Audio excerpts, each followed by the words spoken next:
Já potřebuji mikrofon, že?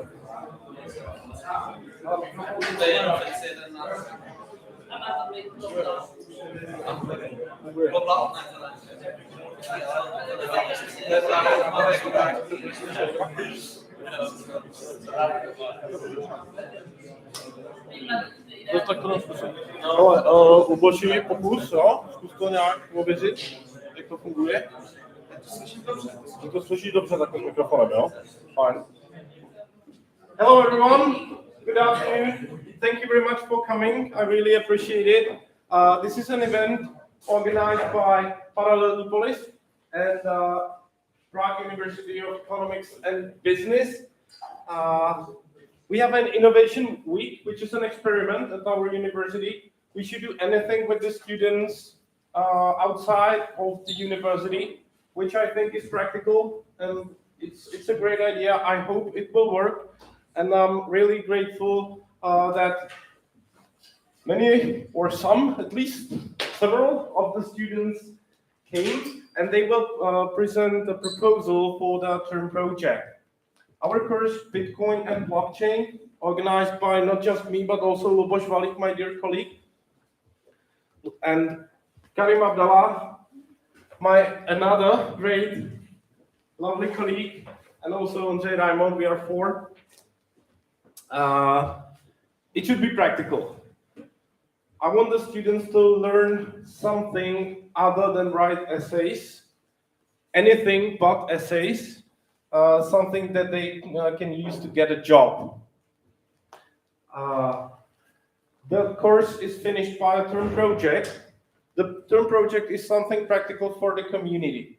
That's why I invited you, members of the community, representatives of the community of business in crypto, in Czechia and beyond, to this place, because Paralelni Polis is a community center. It always has been since 1914, I guess. The term project will be finished in January. What you will hear today is just a short pitch, 3 to 5 minutes, answering a couple of questions. The questions are, what's my name? What's the name of the project? What problem does the project seek to solve? How? And to whom? Who's the target audience? And also the time frame. How long should it take? Some of the project might be finished by January. Some of them might be finished in 3-5 years. Oh, they just start and you don't know when it finishes. Like my former student, Tomáš Kalabis, his project was making a video about blockchain games, and now he has a YouTube channel which is quite popular, and he's working in this business. So maybe the students will get an opportunity, or will just find something interesting and start their own business. I'd like to welcome the first student, Pavel.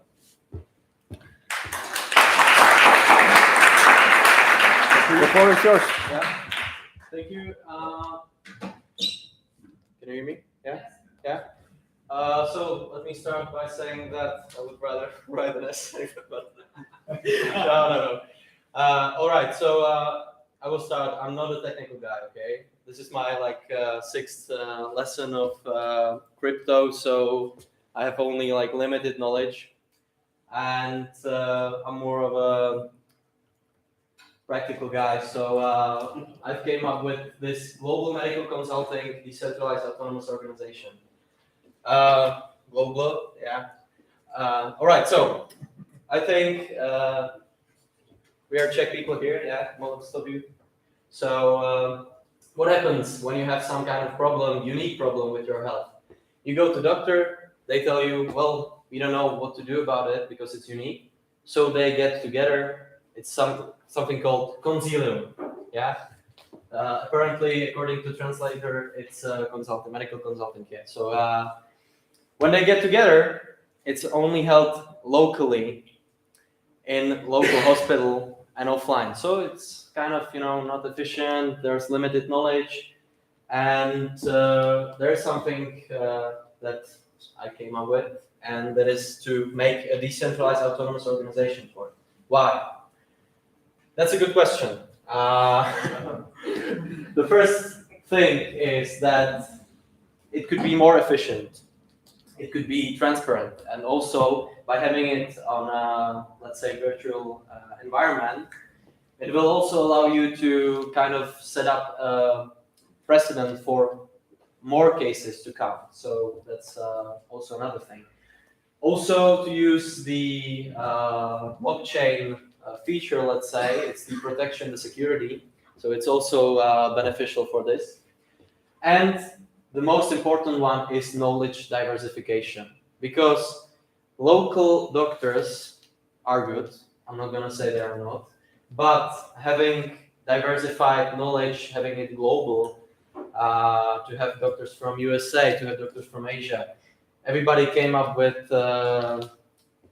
in contact with some of the problems that are unique here, and they don't know how to solve it. So this is the knowledge diversification.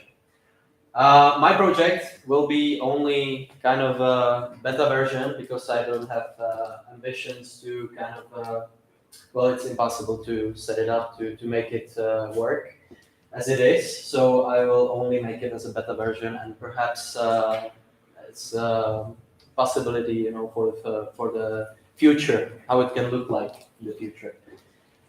So the target audiences are the insurance companies, which are the primary target audience. They will kind of use it. They will, have their hospitals, doctors to get on this platform and to do these medical consultations. And the secondary is patients, because it's there like the product of this project. My role in the project, so I kind of invented it, but the main thing is that I would be the guy that set it up, that gets the insurance companies, the doctors on board. Again, I say that this is only the beta version, so this would be like extremely hard to motivate the insurance companies, the hospitals, the doctors to go and accept this proposal. So again, the goal of this project: efficiency, to have the meetings efficient, to have it, online. Just the doctor during his hours just type something, vote on some proposal how to treat someone. Also, the global connection of knowledge. Also, the thing that the DAO enables us is the fundraiser. So if there's a case, let's say, children with some unique disease that nobody ever came into contact with, they can basically set up a fundraiser, because most insurance companies do not pay for these unique diseases. Speaking from experience, because I came up with this as well, and to make it easy. Yeah. Right. How will you evaluate if the project was successful? So my beta project will be definitely successful, because I'm gonna be the guy who sets up the DAO, the guy who is the insurance company, the doctor, and the patient. So that's for sure. But in the real life, this, of course, people using it is the measure of the success of this project. So time frame, again, beta version, easy. I can easily do it in 1 week, 2 weeks, yeah. But the main version, let's say, the future, perhaps, it's something that would take like 5 years easy, yeah. So that's it. Again, I'm saying I'm not a technical guy, so it was as limited as you could possibly think of. And thank you for your attention and for your feedback.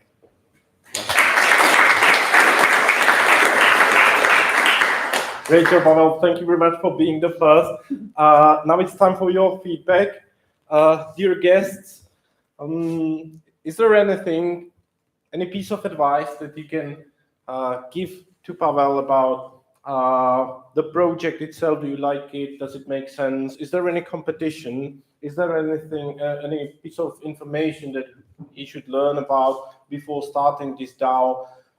Are there some technical issues he will encounter? Is there anything how you can help him? How can he reach his audience? Questions, comments, feedbacks, and also to the viewers on YouTube, you can write your comments, feedbacks, questions to the chat, and then Luboš will read it, and yeah, everything is recorded here, streamed and recorded. So first volunteer. How do you use the advantages of decentralized autonomous organization? Because, for example, there should be economic motives, like a token and some voting. So, how do you use it in your project? Yeah. Thank you. So you mean like how do I use the like what is the motivation for the insurance companies and etc. Yeah. What is the incentives? To participate and Be part of the DAO. Yeah.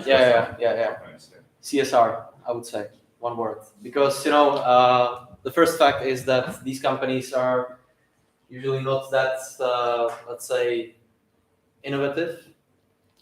So basically, this was like show the world that look, we are already like in crypto and this is the thing.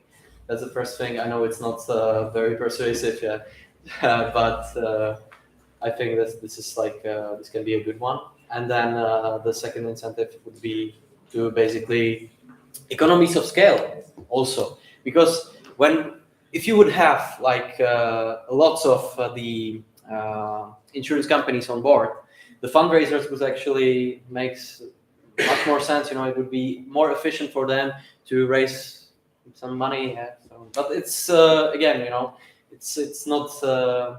There's no like financial motivation. There's no profit for them from this one, except from the reputation, let's say. So, yeah. that's the biggest motive. Yeah. That if you participate, you're rewarded with some economic gains. So you should use it in the project. Yeah. Thank you. Thank you. I think we don't need this one. Yeah. Okay. I was wondering, you were talking about two audiences, doctors and insurers. Yeah. So I was mixing those two. I'm not sure. And why did you choose this healthcare? Like why is that? All right. So to answer the first thing is that the insurance companies kind of contribute to the doctors, yeah. So in a way, so basically they would get together. They would motivate the doctors to be there. Maybe some incentive, motivation, money motivation, and then they would. The doctors would be the primary, the ones that vote and the guys. The second one was why healthcare? Why healthcare? Yeah. Well, I think that healthcare nowadays is not really, let's say, not using the advantages of globalization, let's say. Okay, Pavel, we have a question from a chat. Okay. From David. He's asking what would be the process of vetting the doctors into the DAO, so we can be sure we can receive the opinion from qualified medical experts.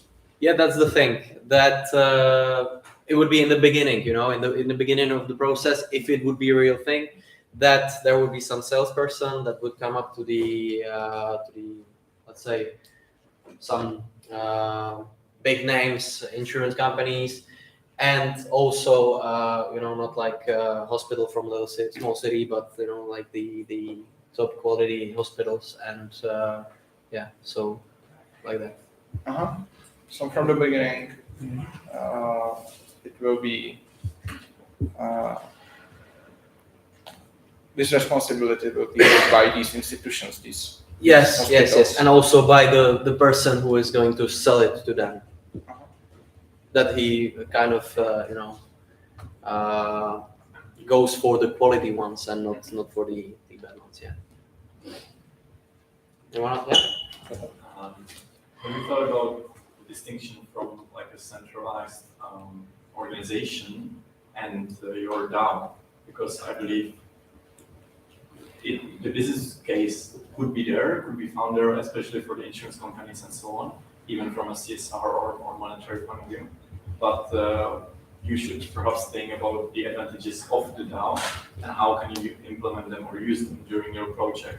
Because if you say that it's very easy to set it up and do the work in 1-2 weeks, maybe then spend the rest of the time thinking about especially the economic motives and a distinction about or even like introduction of this decentralized policy there, because you have to think about bad players being able to maybe influence the opinions and treatment of a person, and how to even discourage them from joining.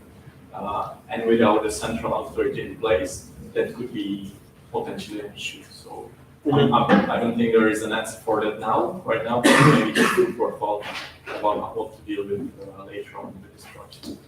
Thank you. Yeah. Do you know CrowdMed? Sorry. Do you know the project CrowdMed? No. Okay, so there is a centralized project. That's something really similar, but it also allows the patients to offer a bounty for the doctor solving this. That's directly works, and it's just centralized. So I should research that. that's a good one. I to be honest, I didn't know about this one. Yeah. Thank you for that. What is the name? CrowdMed. Yeah. All right. Thank you. Anyone else? Yeah. So you said that it would be more efficient. But what are you comparing with? With the offline meetings. With the offline meetings. Yeah. It's connected. There's a correlation between the knowledge and the meetings, because of course, if you would have it on this global platform, let's say, it would allow you to simply be more efficient from the point of view that you can do it from behind of your computer, or you can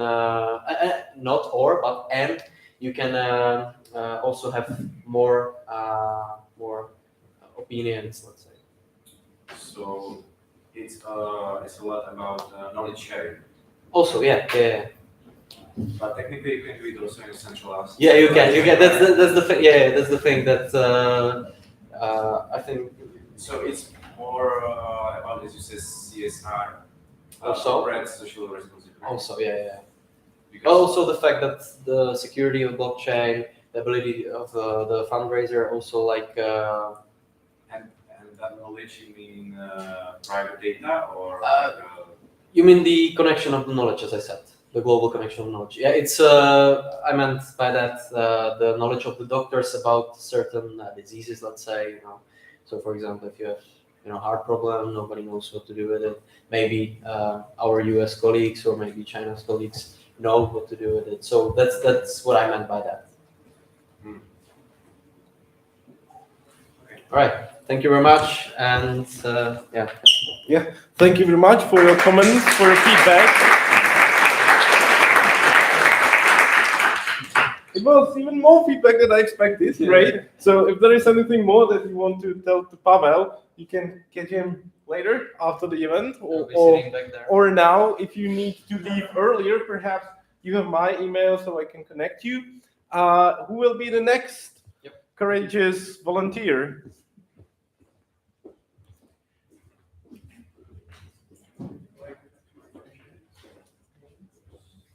Is it like on the view?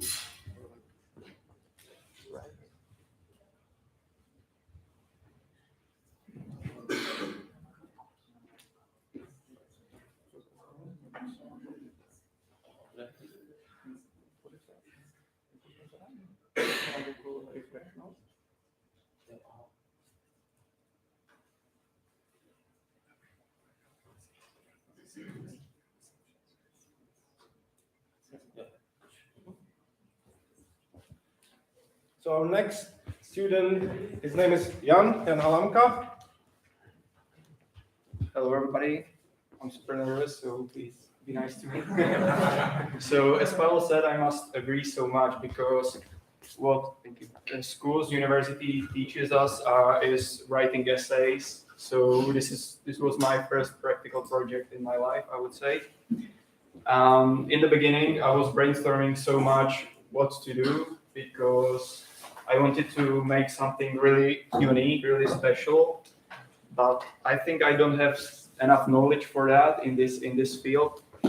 So my ideas were I work in finance, so I was trying really hard to figure out where in finance in that sector use the blockchain technology or some cryptocurrency, so it has some sense, you know. I even discussed it with Mr. Vadi, but my idea was too complicated for me, so I came up with a video tutorial. So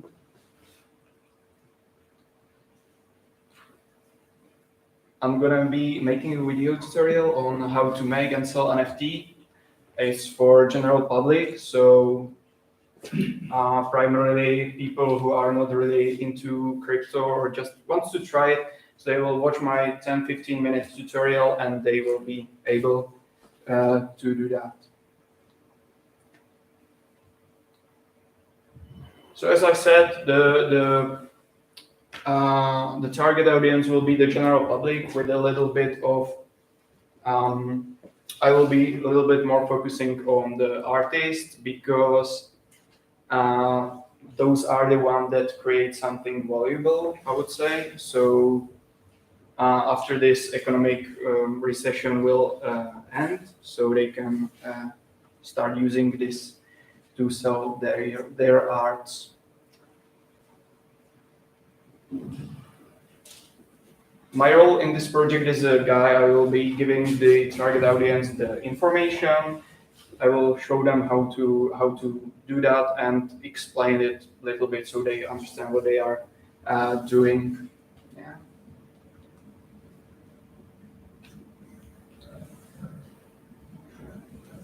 So there will be actually two videos I decided. The one will be like rather theoretical to describe what the NFT is, to give some basic information.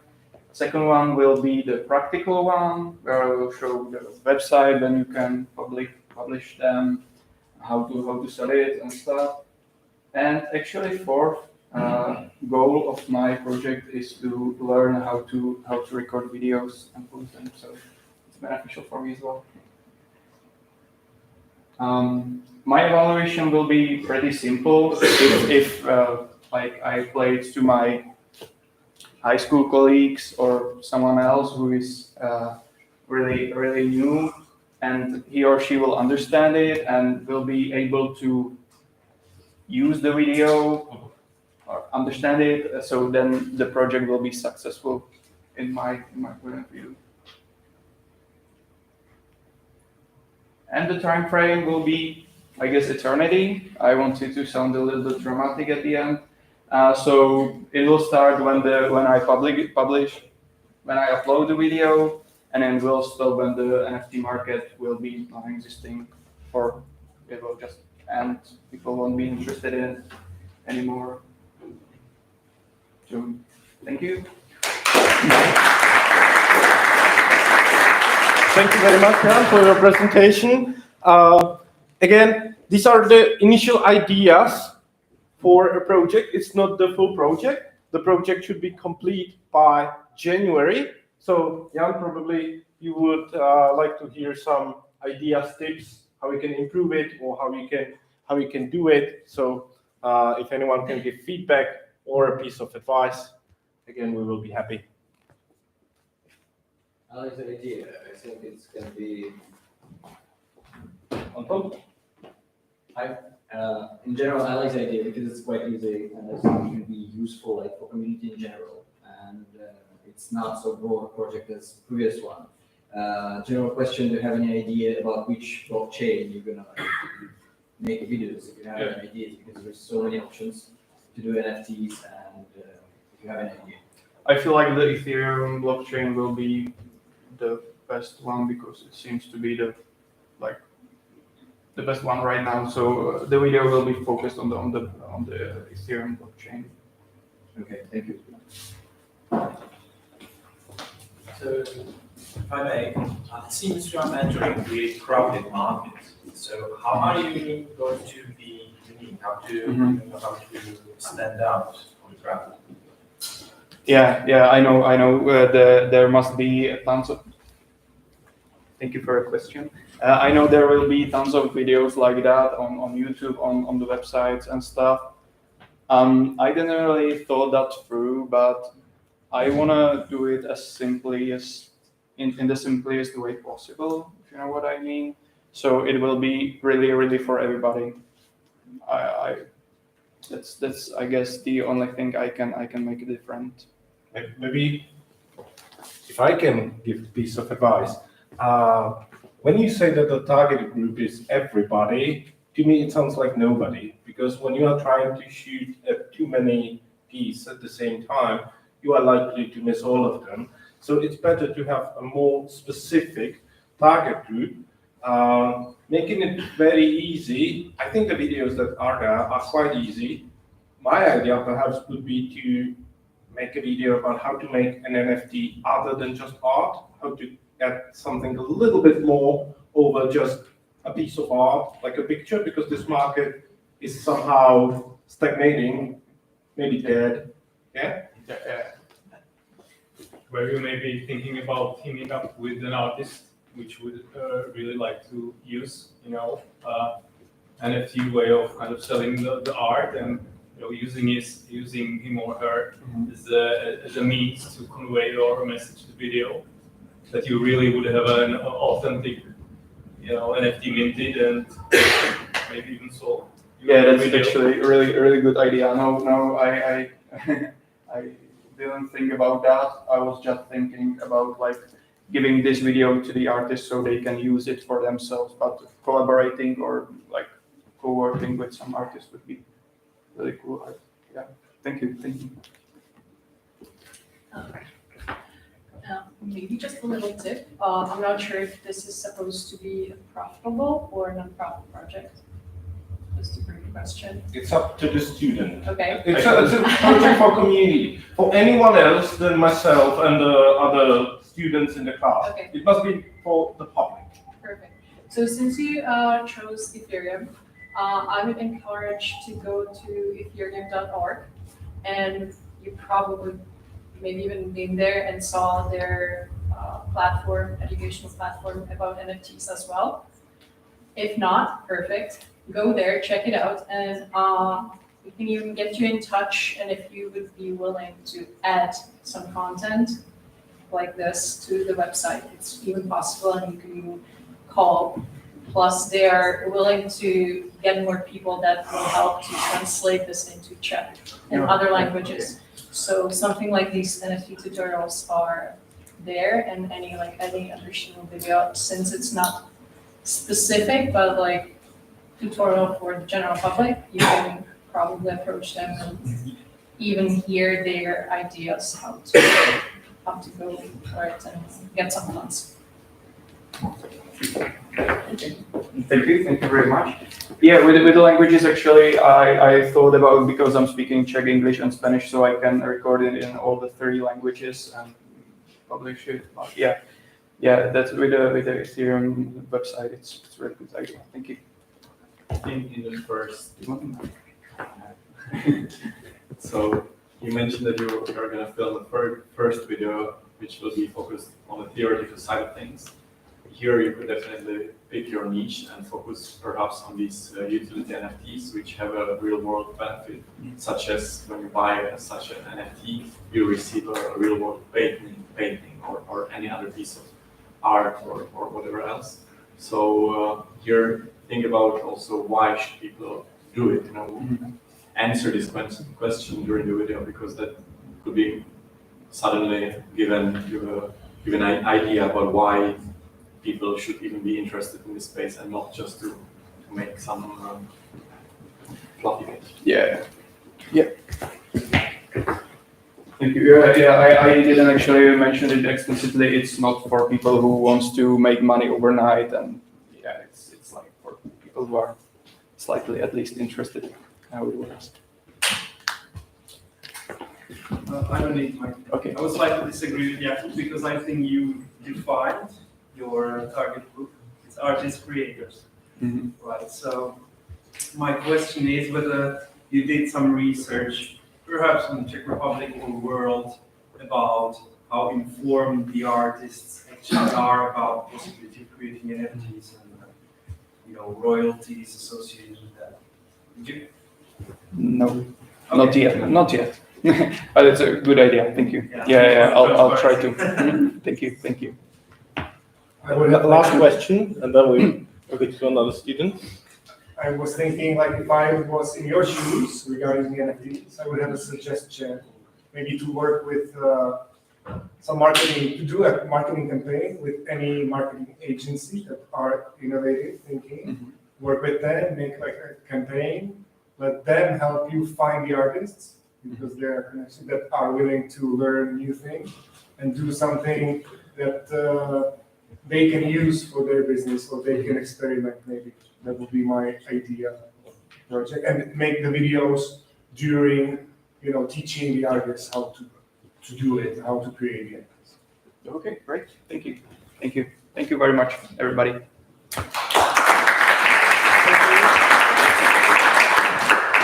Once again, thank you so much for this great conversation and for a lot of feedback. Luboš has an idea that we are making a video of this so we can use it in the next semester for the next students as well, so that they get inspired by what kind of questions the members of community and business are asking. And I think it really is valuable. Next student could be a woman. Yay. Hello, welcome.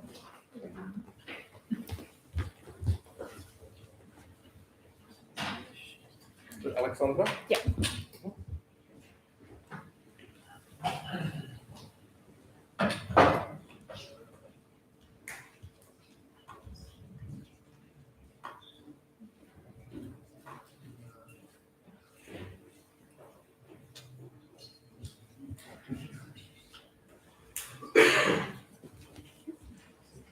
Thank you. So I have a different template so you guys don't get bored of the official one. So my project would be an NFT-based marketing strategy. Let me explain a bit about it. So just a quick question, and it will also define the problem that my project addresses. How many of you have tried to explain an NFT or what it is or how it functions to one of your peers or students and they just fail to understand it? Maybe a raise of hands. Oh, I see a problem here, right? So what my project addresses is essentially that regular people, mere mortals, might not understand the use cases of NFTs and how they function in the real world. And by me creating a marketing strategy, essentially for either a small business or artists, it would be more understandable for specifically students to see how it actually might work in the real world. In addition, it kind of explains the concept of the ownership of an NFT and how people can actually profit from it. So my goal with this, essentially, as I mentioned, is to show the benefit of an ownership of an NFT and how can businesses utilize it in their marketing strategy, which is where I come from. I'm not good at technology, but I am good at marketing. So we would show the practical use of it, or use case, and students can learn from it, and other people can use it as a template for their own marketing strategies or marketing campaigns to offer to other businesses, because it can work with other ideas other than NFTs. I think I covered all of it. So as I mentioned, my target audience are my students, or not my students, my peers and other students who might be new to this industry or might be new to the NFTs. Smaller companies, because I'm sure that companies like H&M don't need my help, and experts who are not very good teachers, which I see often on LinkedIn when a lot of people are trying to explain something and are using overly technical terms without actually explaining what it is or how it's used. So the reason for that is that students mostly understand based on practical examples, use cases, and seeing how it actually functions other than theory. Smaller companies, again, might benefit from the ownership or understanding the benefits of the ownership itself. And finally, experts, as I said, fail often at explaining it, which is what I encountered primarily on LinkedIn. So who am I in this? It's a lovely picture, by the way. I'd be the marketing director and content manager or creator in this project specifically. I'd be creating the marketing strategy, I'd be creating the content that goes with it, and how it will be evaluated. I would ask for direct feedback from people in the marketing industry as well. I would love to get some feedback from the crypto asset industry. If it would be if this project or this campaign would be feasible in the real world or would actually bring businesses benefits. Likewise, I would have a peer review. I would ask my peers who are not familiar or not in this class, who are not familiar with anything crypto related, take a questionnaire before they review my project and after to assess their understanding of said content. And finally, I did not include it on here because it might not evaluate very well. The content would be posted on LinkedIn, but I did not include it because content reach can be a fickle thing and might not reach the audience that I want. So my time frame for this is around 41 hours. I'm being positive about it. So I would say that research would take 10 to 15 hours because I'm not very familiar with it. My campaign implementation, that is creation of the content and posting it, I'm assuming between 10 to 20 hours, depends on the piece and how difficult it is. And finally, I would like to write a research paper because even though this is practical, I love writing papers. So thank you for your attention. Any questions? And if you would like to be a person who reviews this project, please get in touch with me via the email or my WhatsApp or my name on LinkedIn. I'm there often.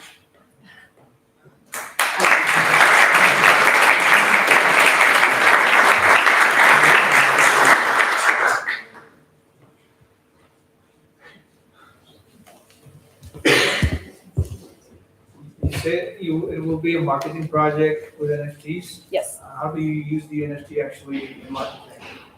Okay. Lovely question. So my idea came actually from seeing a post of use of the monkey NFT, where a person who owned the actual NFT established a branding entirely based on the ownership of the NFTs. So the idea was to either take the actual art piece and then have companies use it in their branding and messaging. And that was my primary idea because I like art. I'm sure that there are other ways to include blockchain in it. Unfortunately, I'm not very familiar with it. Anyone else?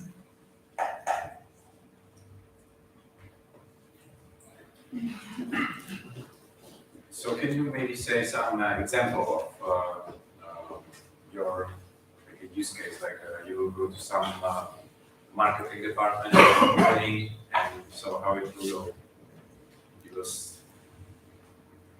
how you will help them? Right. So my idea was to find either a real company that might need it. So I would say probably something more creative within the service industry, such as cafes, such as Paralelni Polis, for example, or even a clothing company that would like to include like NFTs or art specifically correlated to that in their branding and design.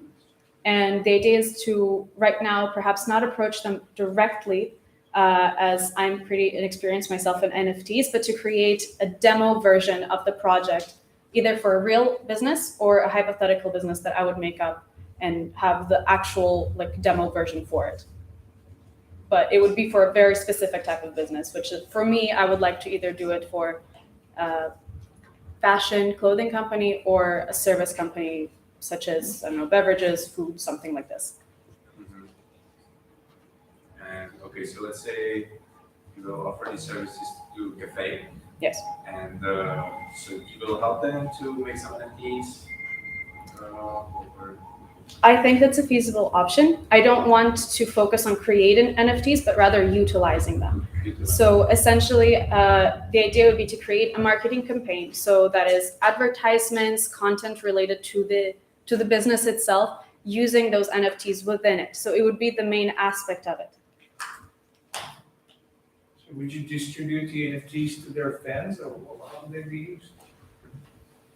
As an image, as a branding. Just one NFT, or is it more? It could be multiple. I don't see a reason why it should be just one. You could build a But- community, right? Exactly. So my idea is that the problem with branding is that it would be better to have more than one, but it needs to be within the same group. It needs to be recognizable to be associated with the business itself, rather than just multiple random ones. So, for example, it can be a series of artists related with the business. For example, if it's an indie cafe that exhibits artists, we have a lot of those in Prague. Artists could create NFTs or real art pieces created into NFTs later on for the cafe, sell them, and the cafe uses them as a branding image. The artist gets some smaller amount of money from it, or smaller commission, for example. Were you also thinking of some utility that you included the NFT, or is it just the image? I'm not sure I understand the question.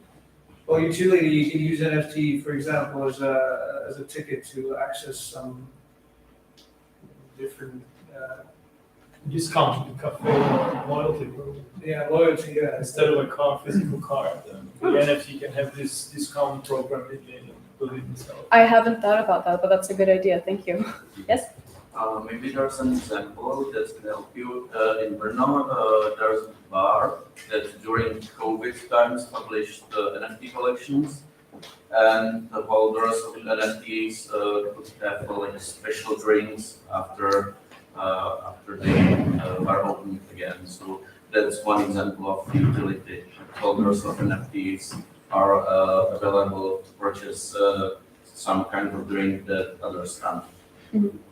Thank you. Lovely example. Yes. And an idea, for example, you have some customers, like someone is a company and has customers, like for example, an exchange, right?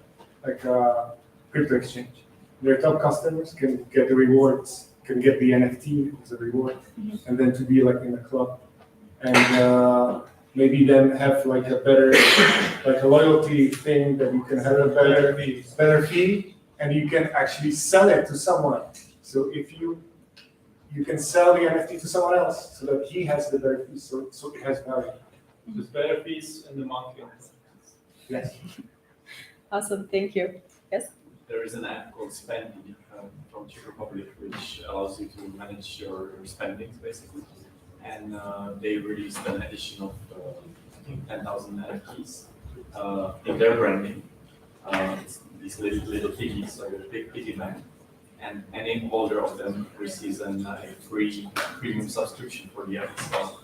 So maybe here the option isn't just to look for cafes and art galleries, but perhaps also some of these fintechs and so on, which could definitely utilize NFTs. Yeah. Could be another branch of your marketing agency which you could advise on. Yes. I actually avoided it from personal reasons. I work at a fintech. I don't like it, so I'd like to in my free time work on something that I enjoy. Yeah. But yes, it's a great idea. Thank you. Yes. Maybe, as far as I understood it correctly, your original idea was to use the image for branding. Is it correct? Yes, in addition to the rest. Have you thought about the difference between, for example, commissioning, just making the image in comparison to buying the NFT, and how would you actually, sell it to your customers to buy, to take the NFTs to the market in comparison to standard way, for example, that's commissioning the image or something picture Right. from an artist. Mm-hmm. So the idea was not necessarily to commission the image for the business, but it was more as in to create a plan for branding, marketing, messaging based around an image that the business might want to purchase. So say a business is already interested in investing into NFTs, or they already have NFTs and they would like to make it the face of their business, the brand logo, or just the face of their business.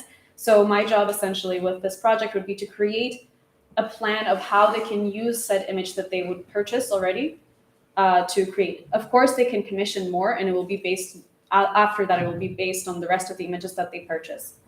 But the primary idea was to get it on already either purchased images or those that they're planning on purchasing. Okay. So the idea is to use the popularity of, for example, the NFT collection to help the business with marketing. For example, yes. Thank you very much. Again, if you want to ask Sasha anything else, you can do it later. Who's our next volunteer? Thank you for a perfect, great presentation. Great job. Who's next? You can go.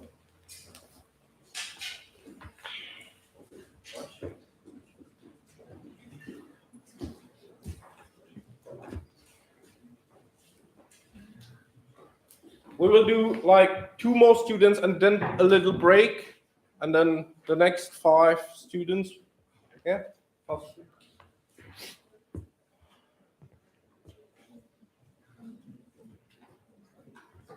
Okay, in case you missed our beautiful yellow, white, and blue presentation, we're back. When setting the goal, oh yeah, thanks. When setting the goal of my project, I try to be realistic, and so I picked a topic that's quite alien to me. When I heard technical analysis for first time, it was quite confusing for me. I thought it's a process of all, like only what you do is do math and you have to learn a lot of stuff and blah, blah, blah. That's true. So the goal is basically to make a guide for a beginner as me, and I'll make a PDF guide, which yeah, I'm skipping. I'm sorry. Yeah. Okay, I'll go back to it. Yeah. I'll know this one. Sorry. Yeah, nice. So yeah, I'll make a PDF guide covering those instruments, those topics. You can see candlestick charts, yeah, relative strength index, all this stuff. And I'll try to make it as easy to understand as possible. And yeah, that's that. And back to who this project is for. This project is basically for me, because I want to learn about it, and I'm happy to give my achieved knowledge away to other peers or to the future students of this course, and yeah, crypto newcomers. Yeah, this is what I saw when I heard about technical analysis for the first time. So yeah. Okay, back to what is your role in the project? Well, as I said, I'll construct the project. I'll come up with the guide. Yeah. Can you see the bottom, guys? Right there. And yeah, there. Beautiful. Cool. Oh, how will I evaluate? Well, I'll call it a success if my classmates will understand it. Yeah, that's it. I'm bad at presentations, so sorry for that.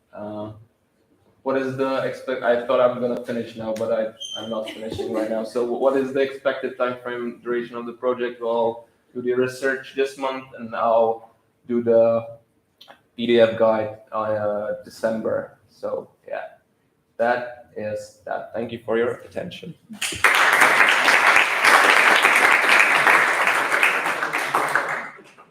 Okay, any questions?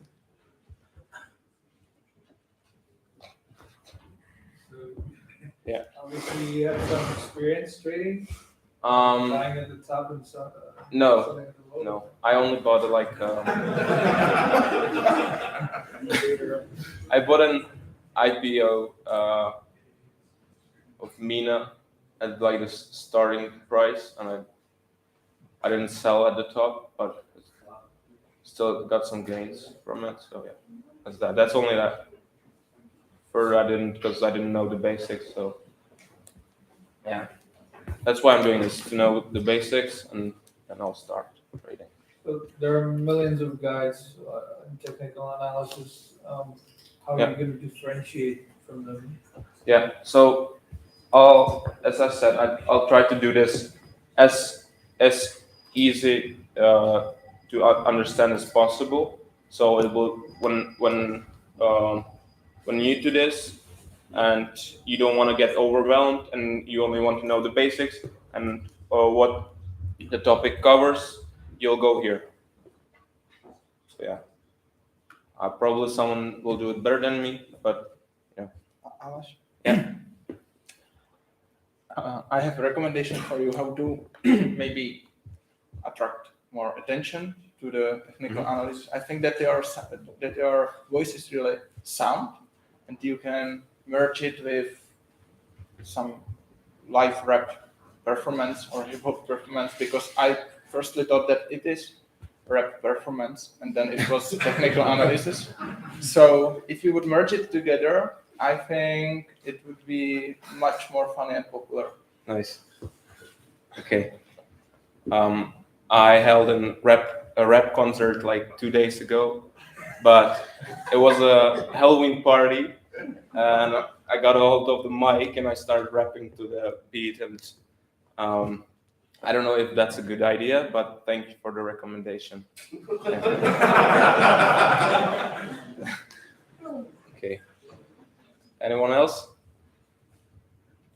Are you going to focus just on technical analysis or have some other evaluation methods that there are?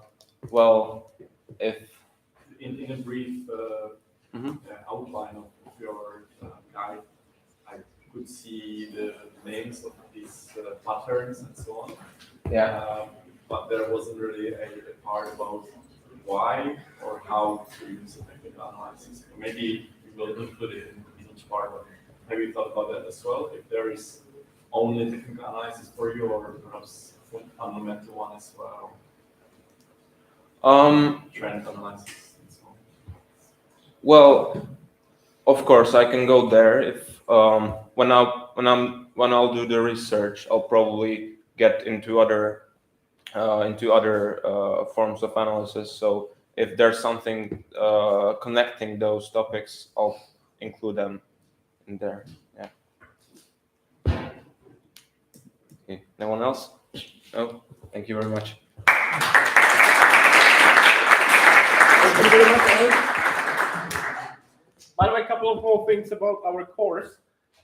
There will be 5 more weeks now till the end of the semester, and we always spend the other half of the semester by inviting guests from companies or NGOs working in crypto. So if you feel like telling your story to the students or your ideas and present your product, you are very welcome, and I invite you to tell me. We have some volunteers or some people already reserved for this semester, but there are like three slots. So that would be great if you wanted to introduce your project and your story to the student. We had Roman last semester. It was really great. Perfect story about CoinMate exchange. Anyone else from here was already lecturing? I don't think so. So it can be you this semester. SK? After SK's presentation, there will be a short 10-minute break, and then I guess 5 more students. The floor is yours. Oh, thank you. Well, hello guys. I'm just as nervous as everybody else. So also please be kind with me.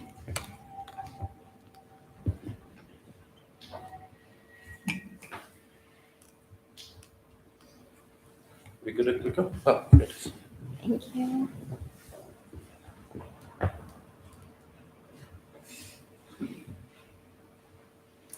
Alrighty, so welcome to my presentation. I'm gonna, I don't know, I'm gonna create a website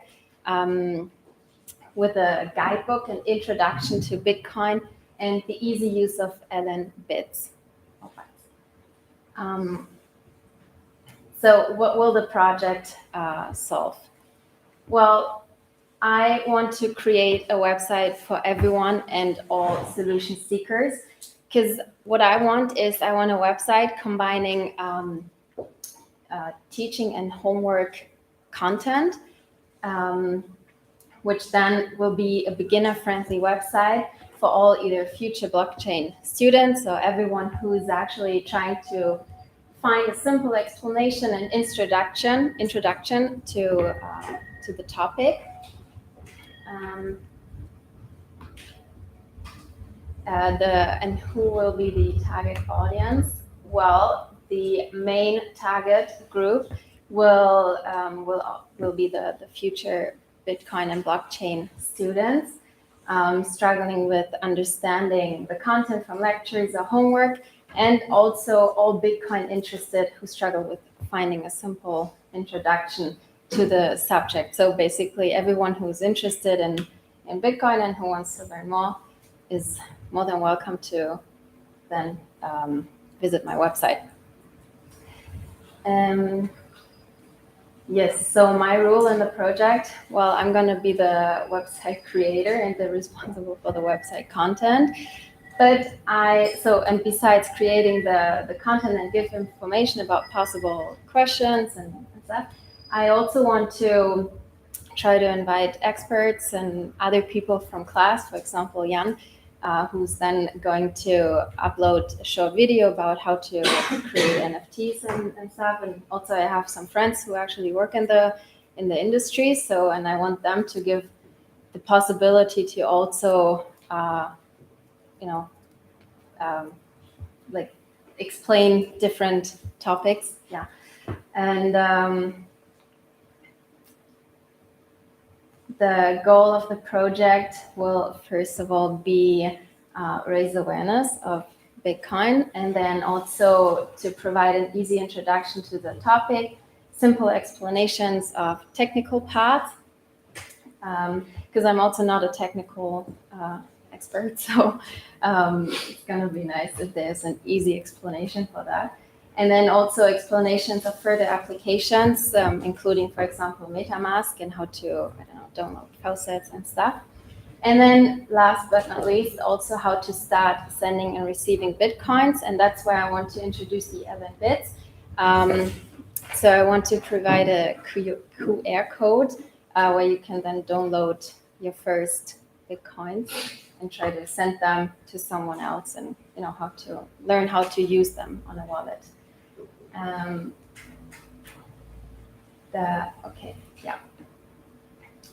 Well, so I will know if my website will be successful is if students either pass or fail. If they pass, I then know, okay, it was kind of successful, the website. Or if anyone who's interested in Bitcoin kind of gets the meaning behind it, I then know if it was successful or not. The time frame and duration of the project, well, there will not be a specific duration because it's a website, so it's going to be online for forever. But I want to try to update, I want to try to upload updates about news and emerging topics or issues, so it's always up to date, the website. And that's it. Thank you.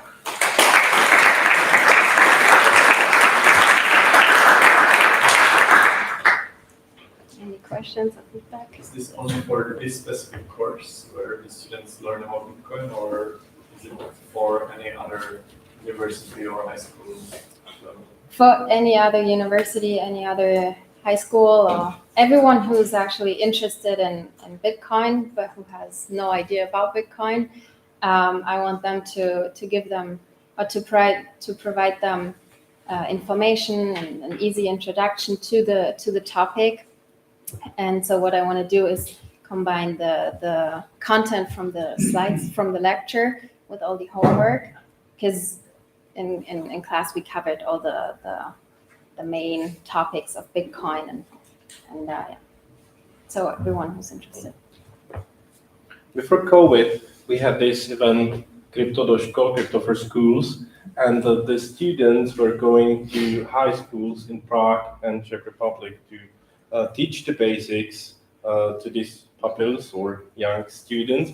Would you be interested in doing that if I could arrange your lecture in a high school somewhere? Would you be in it? Sure. Good, thank you. Maybe the target group should be then sometimes the teachers and not really the students. Well, no, I think that the students is a good target group because they are very prone to scam.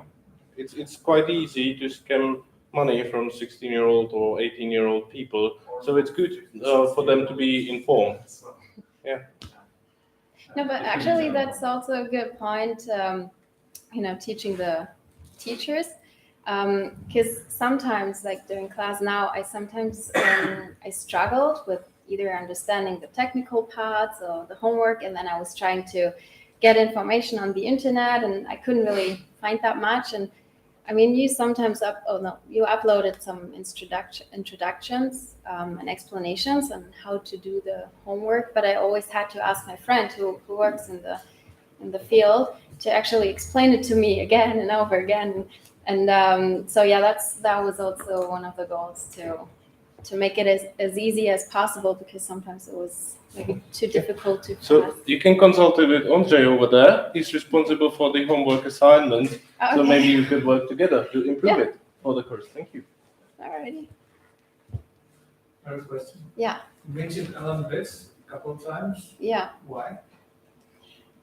Well, so a friend of mine, he showed me the Ellen Bits website, and he said, "Oh, did you know you can actually create a QR code on it, and then you can just hold your like you can scan the QR code with your wallet, and then within seconds you get Bitcoins, right?"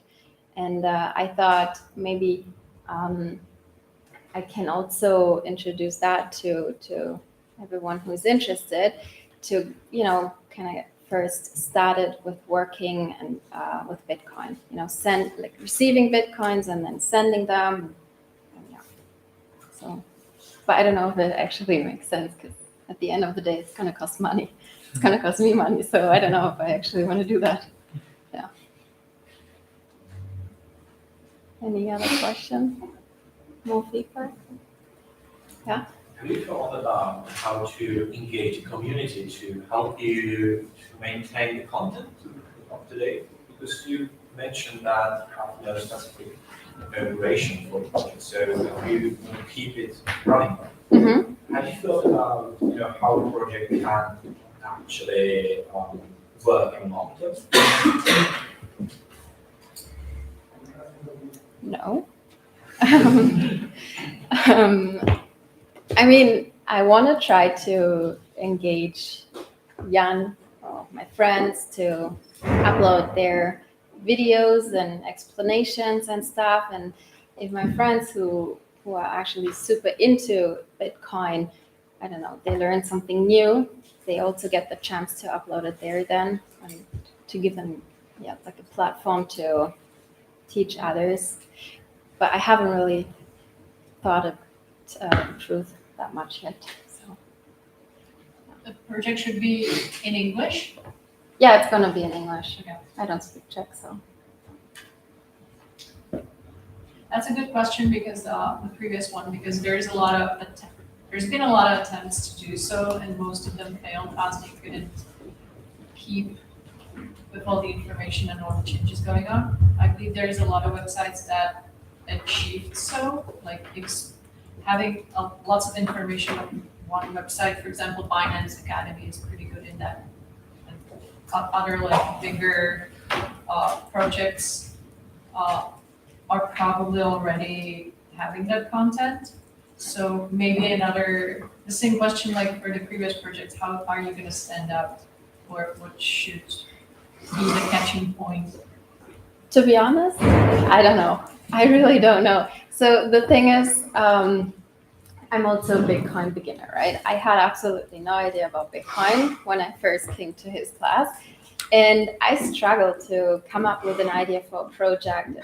And, only the day before deadline, I was still struggling, and I was asking my friends, so what about this idea? And they were like, no, this is not good. And I was like, well, then give me a good idea. So I was really struggling, and till this day, I don't really know how to, I still haven't figured out a new innovative way of presenting Bitcoin or what you can actually do with Bitcoin and stuff. So to be honest, I don't know.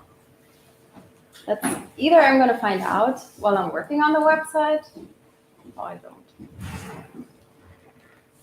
Oh. Okay, thank you again for the discussion. We have a couple of more students. We have here Owen, Clara, Anthony, Petra, and Martin somewhere. Have I forgotten someone? No? Now 15 minutes break, please. Come back at 4 p.m. if you will. You can now take drinks, bathroom, conversation, networking. See you in 15 minutes. Okay. I wanted to see if you got my email about quiet speaking. About what? About quiet speaking class. Sure.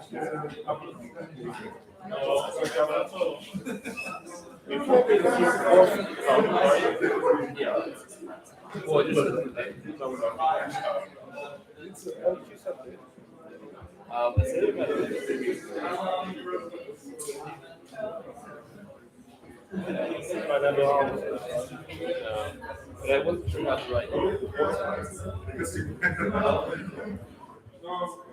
Fill up on your own.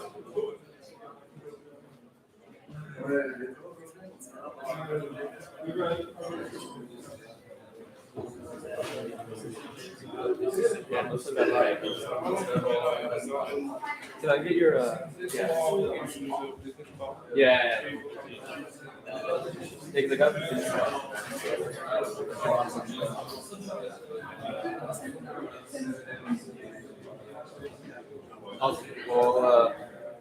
I'll reset the email then. Sure, I was just wondering because I had something going on this weekend, so I didn't upload my stuff on time. But do we still get any activity points? Is it completely off the table? You can presume to it, just improvise. Oh no, I did the presentation and everything, but I just didn't do it before the deadline. Oh yeah. The important thing is that they came and you will use it. Okay, perfect. Thank you. I'm excited. Thanks.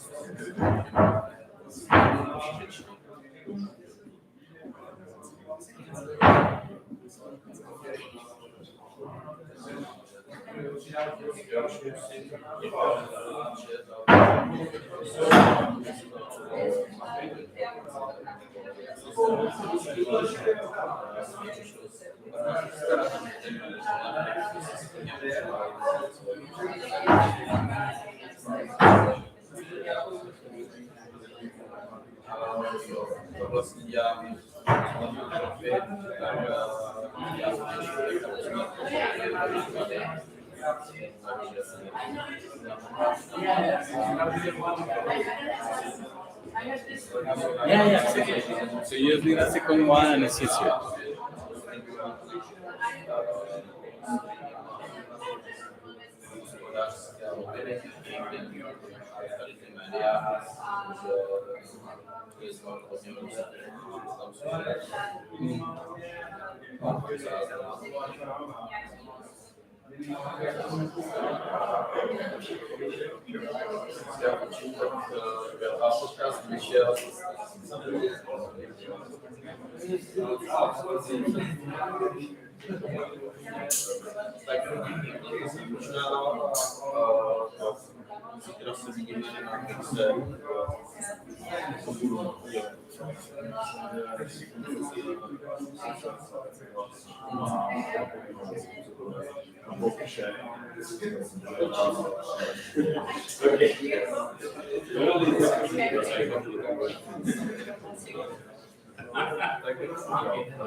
Super busy. Funky.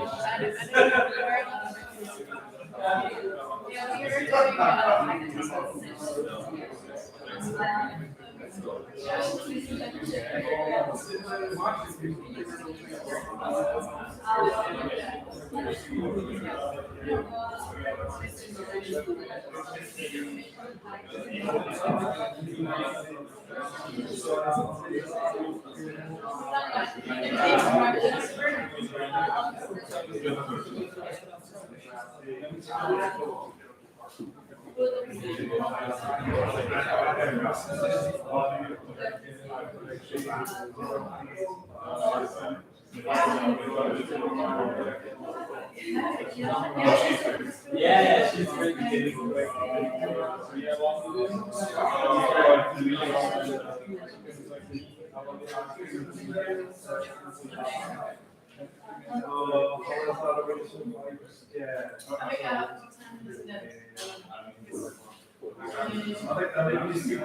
It's gonna be online at 6 p.m.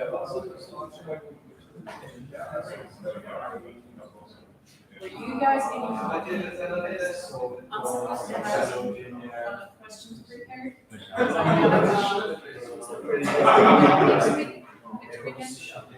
We are doing first cases, like first case. Tonight we have President Jensen, which is a founder of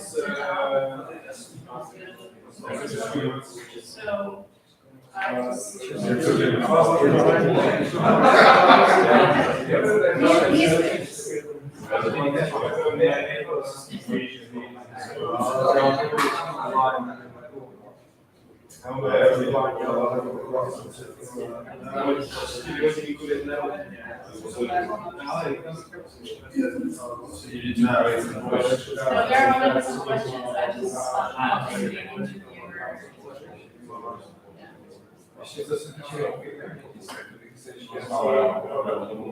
Yeah, I just before she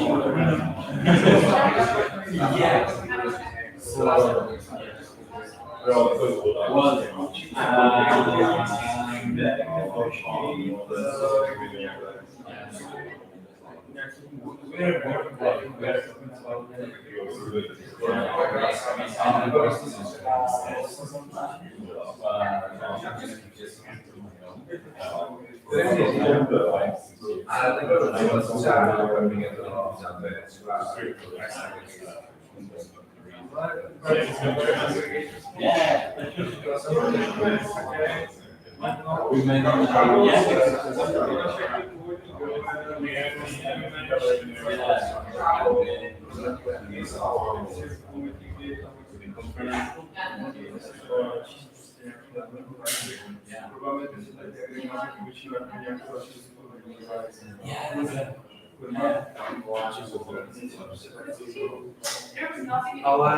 I know. You've spent like 5 years, so you're probably already. Yeah, and I'm not going to be working on that next year. There's an exam, yeah. So yeah, we could be talking.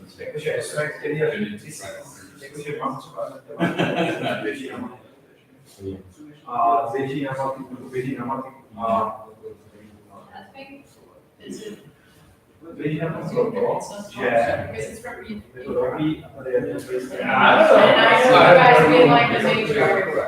That's right, but I have no clue about that station. I'm 100% sure that it's going to know the answer, so. I was just studying to check if I could fit it in the course. What kind of car do you have? Well, then the answer is no.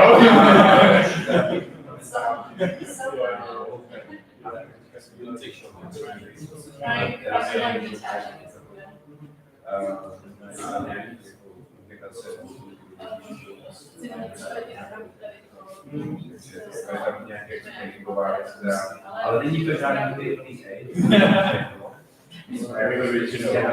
sociální jako sítě a sociální sítě a pak to dělám ale team and affiliates program through blockchain. Protože to začne řešit.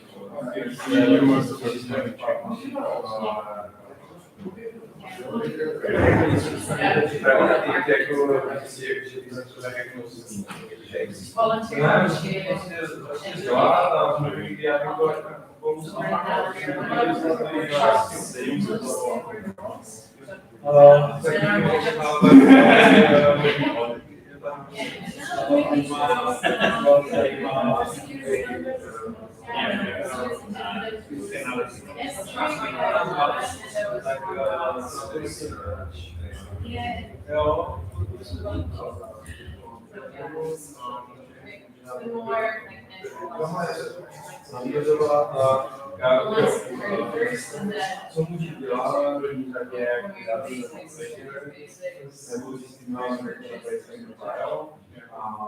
My girlfriend's actually not going to let go. So I'm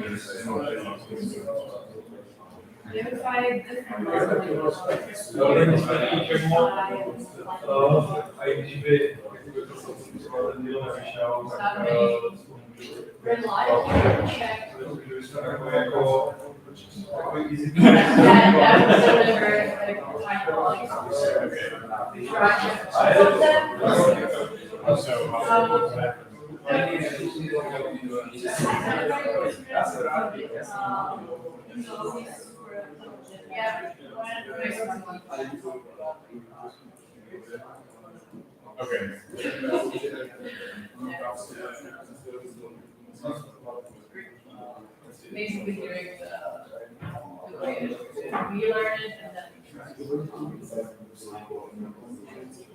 the others. First, we go to the back. Right now, we're happening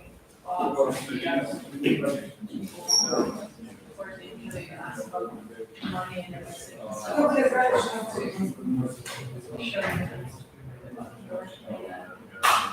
I think that's kind of good because, you know, the space is suffering a lot and curves a little bit where like super brilliant engineers who all have like almost 200 IQ or something who have like built fundamentals. They're like starting to transfer knowledge and everything outside of their own world. So I guess in the those applications, ours included, is not that great still because it's like the smart engineers, mostly for the smart engineers. So if you want to reach like or somebody who's going to do like natural things, you know, knowledgeable, you know, that's interesting in different areas. I guess there's no way how, you know, somebody who's spent 30 years in software engineering can like easily import it. So I think, you know, what we're doing is like teaching it as you learn is.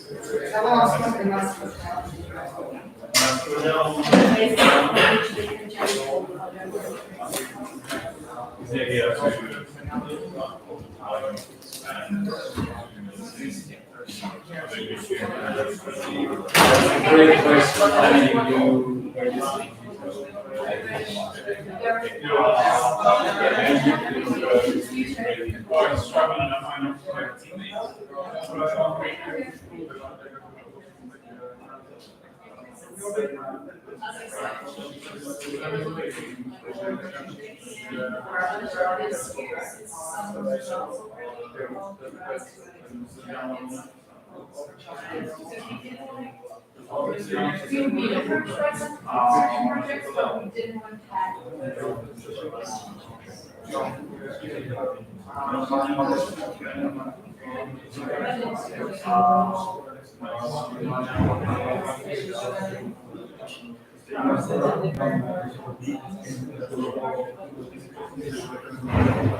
So brands, when you say brands,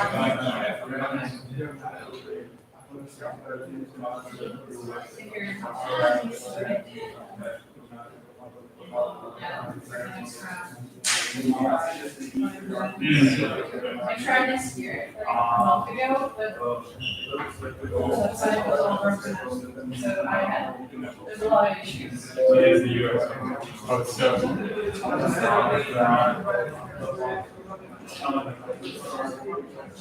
That's a great one.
Have you uploaded it to Teams?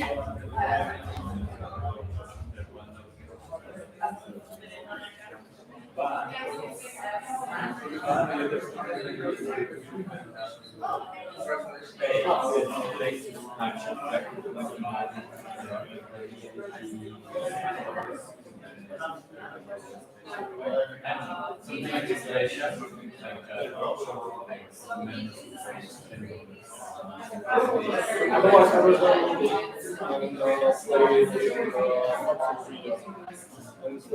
should be able to use yourself. Otherwise, just go like this. It's not perfect, but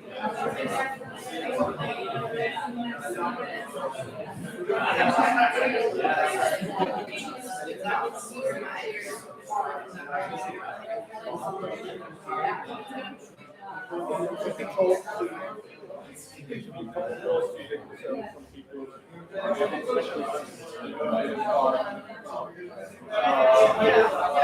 I honestly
there are a lot of practicalities. If you are serious, if you're interested in you can do it, but it's just in the past, most of them, if you have an A, you can do half of them. That's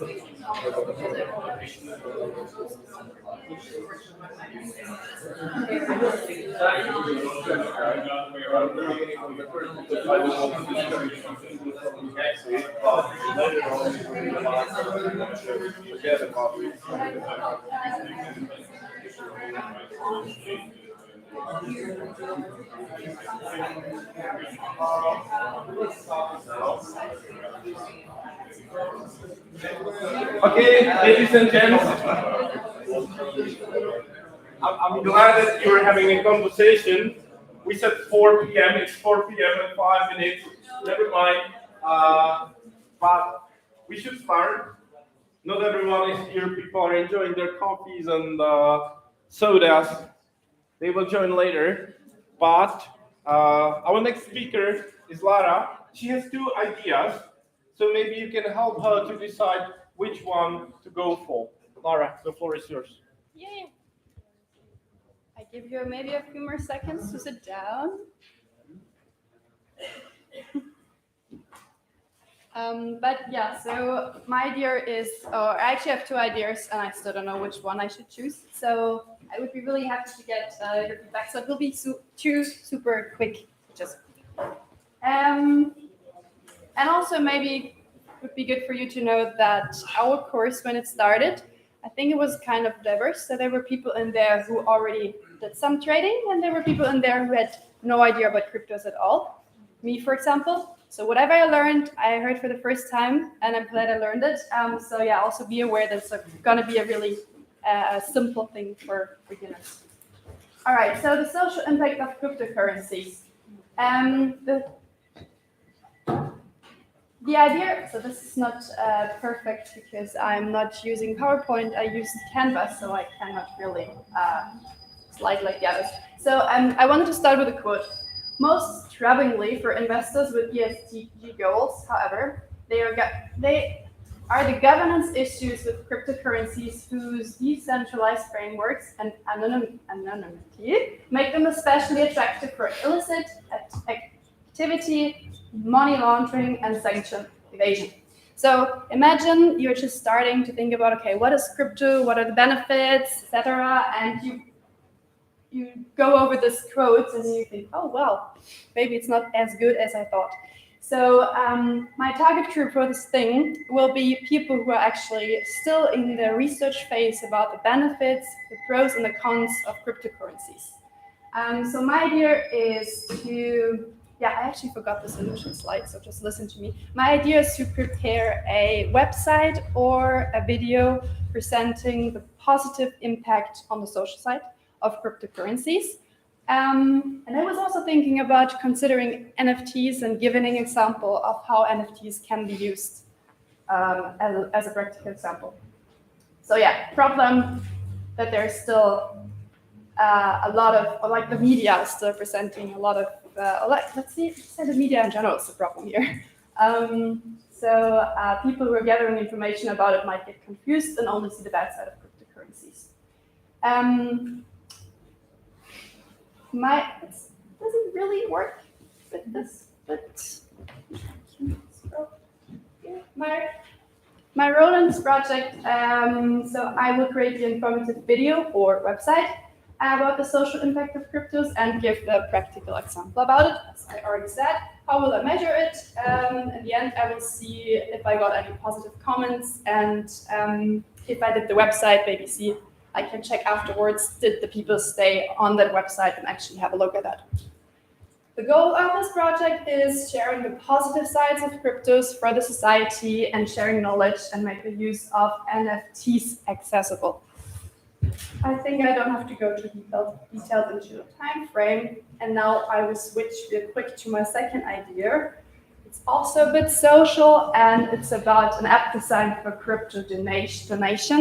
And I would like to design something with Figma, which gives the possibility to really easily, with a nice user-friendly, UI-friendly design, to make donations.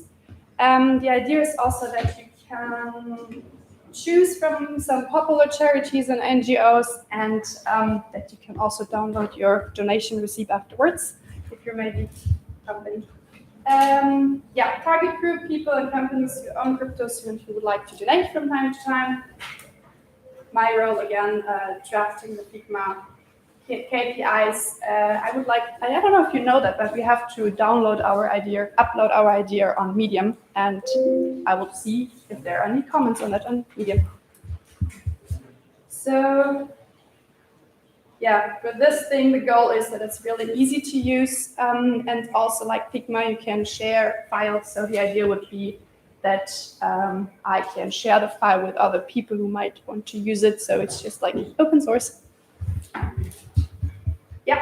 So those are my two ideas. I still have no idea which one I should use. So if you have an idea which one maybe does not work at all, please tell me.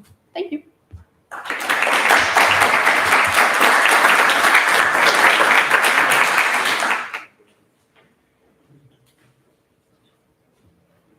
Should I give you the microphone? So maybe I have one tip. So about the listed activities, I think chain analysis has done really great research about it, and there's a very low percentage of transactions done on the blockchain that are actually used for the listed activities. So the app is much worse in this. And chain analysis. Chain analysis. Okay. Okay, cool. It's called chain analysis. Yeah. Analysis. Chain analysis. Okay. And okay. Maybe for the second idea, I probably didn't really get how it would be different from, like, let's say, already existing donation company just enables crypto payments. So what would be the extra thing that's from others who enables crypto payments? Yes, already existing. Just have crypto payments. Well, I guess it is. So like a famous donation could be like Amnesty International, for example. I don't know if Amnesty International is already offering the possibility to donate in crypto. So the idea would maybe that the app is like a platform that gives donators a possibility to give money to them, and then the money will be transferred as, no, I don't know, to be researched. Yeah, good point. I'll just ask, in the second one, your role would be the design maker? Yeah. Okay, so would you be interested on hopping in a team with someone who actually has the same idea but they don't have a designer? Totally. With the knowledge that I'm also not a designer. I'm working in marketing, so I do some designs, and I'm used to working with Figma, but I'm not a designer. So I would like, but definitely. Have a team who's working on the similar like marketplace for non-profits to collect basically charities donations in crypto. Yeah. So the gateway, everything's ready, but the design is missing. Yeah. And by the way, your project doesn't have to be done individually. Of course, you can do it on behalf of a company or NGO or with some friends. Yeah, so I'm also working for a software development agency, and we have some app designers there as well. So the idea would be like to ask them and work together with them to get their opinion, because some of them are really picky, like when the element is not where it should be. So I could get like their feedback on that. Okay. But yeah, it's a good point to also work with the target group, like the NGOs, for example, and get their opinion as well. Anything else? Yeah, I think there's a good point with the donation app that it's not necessarily to be app probably, like a wallet, but maybe more a marketplace that can be connected to any wallet, because you can just focus just on the marketplace, not on the the idea. on the technical. Maybe I didn't mention, but the idea would be that this is connectable to your wallet, so the app should not be a wallet itself. Yeah, so it would be more like a marketplace. Yeah, yeah. Then it's important now, but it will not be a framework for a mobile app, but maybe for a website that is accessible to mobile as well. Yeah, that's true. Consider that. I think that in terms of choosing between your ideas, you should also think about where you can have the most impact.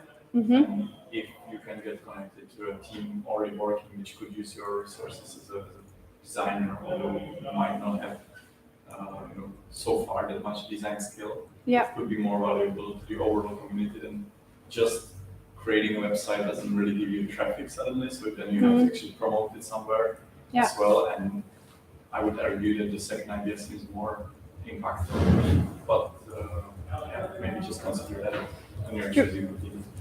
When I was checking like those YouTube videos for social impact of cryptos, there was not that much. So the idea, if it's like a really simple explaining video of the social impact of cryptos, could add some value. Or yeah, good point. Thank you.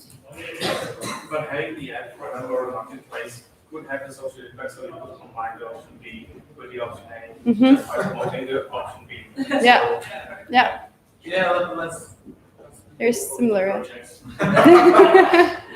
I think all of us students could like work together and link on each other's websites somehow. All right, thank you for the feedback.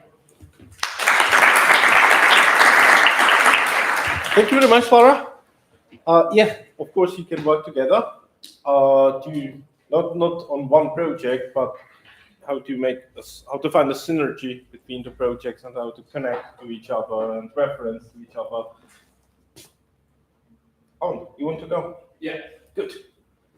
Your turn.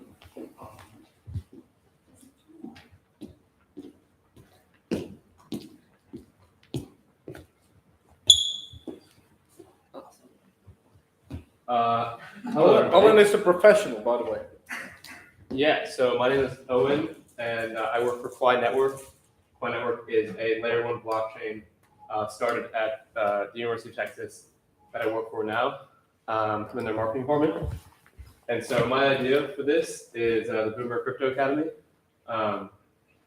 So I got this idea because about 3 months ago, I randomly got an email in my inbox, and it's from an old folks home, and they wanted me to teach them about crypto and about how not to get scammed, because there's a lot of scams in the crypto world, and I really love the idea because I've always love crypto, but really the only people that are into it or really understand it are younger people.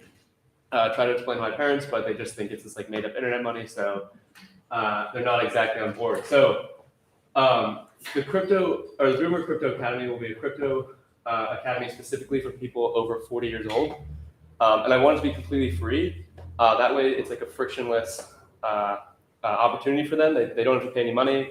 They can just sign up for this course and either take it on their own time in a video format, or it would be like a physical location where I would be the first speaker or the teacher and like actually go to the locations as I did in the old folks home. So the reason I think this is such a good idea is because of the virality of just the fact that older people are learning about crypto. When I actually went to that old folks home, it was in Dallas, Texas, and I'm from Texas, so there was like a bunch of local reporters there, which I really didn't expect. And then because there was local reporters there, that went like semi-viral on Twitter. And then Cointelegraph ended up actually reaching out to me, and I got to do an interview with them, which was really cool and I never expected. So I kind of just want to like piggyback off that a little bit of exposure to continue on that train and hopefully make this like a big network of individuals over 40 that are interested in crypto. So that's like kind of the first part of it. And the second part of that is the incentive. So I think like companies can get a lot out of actually teaching this demographic. And I think that's kind of like the second part is like once they've done this like introductory course and they understand a little bit about crypto, they can go on and like learn about specific ecosystems. Just speaking from experience, you know, like one of our biggest things is we want people to learn about Quai, but a lot of people that know about Quai or are interested in it already know a ton about it. So it's all about like, if you really want to make the world's blockchain, you have to make it accessible to everybody. So I think that's a pretty important first step. So the second part of that is actually partnering with companies so that they can learn about their specific ecosystems and incentivizing them through gift cards, maybe the token, or even NFTs from their ecosystem. So who's the target audience? So it's a two-sided customer segment. The first side is individuals over 40 years old that I explained earlier, and the other side of the market is the cryptocurrencies. And I'll target people over 40 with Facebook ads, TV ads, even radio ads, where people over 40 usually still use those platforms versus younger people who don't. And then I eventually want to have a podcast, a YouTube series, and eventually like a physical location, like an actual academy. And then on the right is a picture of me actually teaching at the old folks home. That'd be funny to show. And then so I'll just be targeting, and then the crypto company side, I'll just be targeting crypto companies that want to educate people about their platform. Some of those companies that I've already worked with include my own. I was in the blockchain club at my university, so I've worked with Near and Polkadot for hackathons, events, stuff of that nature. So I know they'd be interested. What is your role in the project? So I guess my role is like the CEO, but really it's like the first teacher. I'll be kind of spearheading this myself because it'll be a small thing. And I imagine that I'll be just teaching this myself. And if it can grow, I would love that. And I will then teach people how to teach, and then instead focus on partner acquisition and actually marketing the brand, as well as just creating awareness of the Crypto Academy. So that's a selfie that I took with them, and that was part of why I went viral. And those are just stock images. But what is the goal of the project? So the goal of the project is to educate the masses and remove this like digital divide that exists with crypto. So the first goal is to educate individuals over 40. The second goal is to create a network of these crypto users over 40. The third goal is to partner with 10 companies. The fourth goal is to create a podcast. And the fifth goal is to get a physical academy that would hold conferences to then create awareness and also just like actually create crypto culture out of this academy. So how will I evaluate and measure if the project is successful? It's numbers. The main metrics of success is just like the amount of people that have successfully gone through the course and continue on taking more. And that really is the main metric. And then another metric of success is the amount of people, amount of crypto companies that actually sign on board to partner with us. So what is the expected time frame? I really think it's going to be a long time frame. I was thinking something along the lines of 10 years because I think it's such a in that class when I was teaching to old folks, there really was such a gap in understanding that even for me explaining it slowly and as simply as I could, it was still above their heads. So it's going to be a really slow process. So I think 10 years at a minimum to get an actual network. But luckily I am very patient. So yeah, that's kind of the timeline I'm thinking.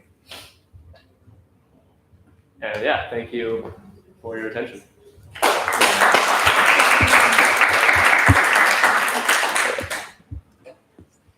Are there any questions? Yeah, I think that it's a good idea. Actually, when I was studying on University of Economics, I had one project. It was a social network for older people. And I found some, it's called Stitch. Stitch.com or not sure. Yeah.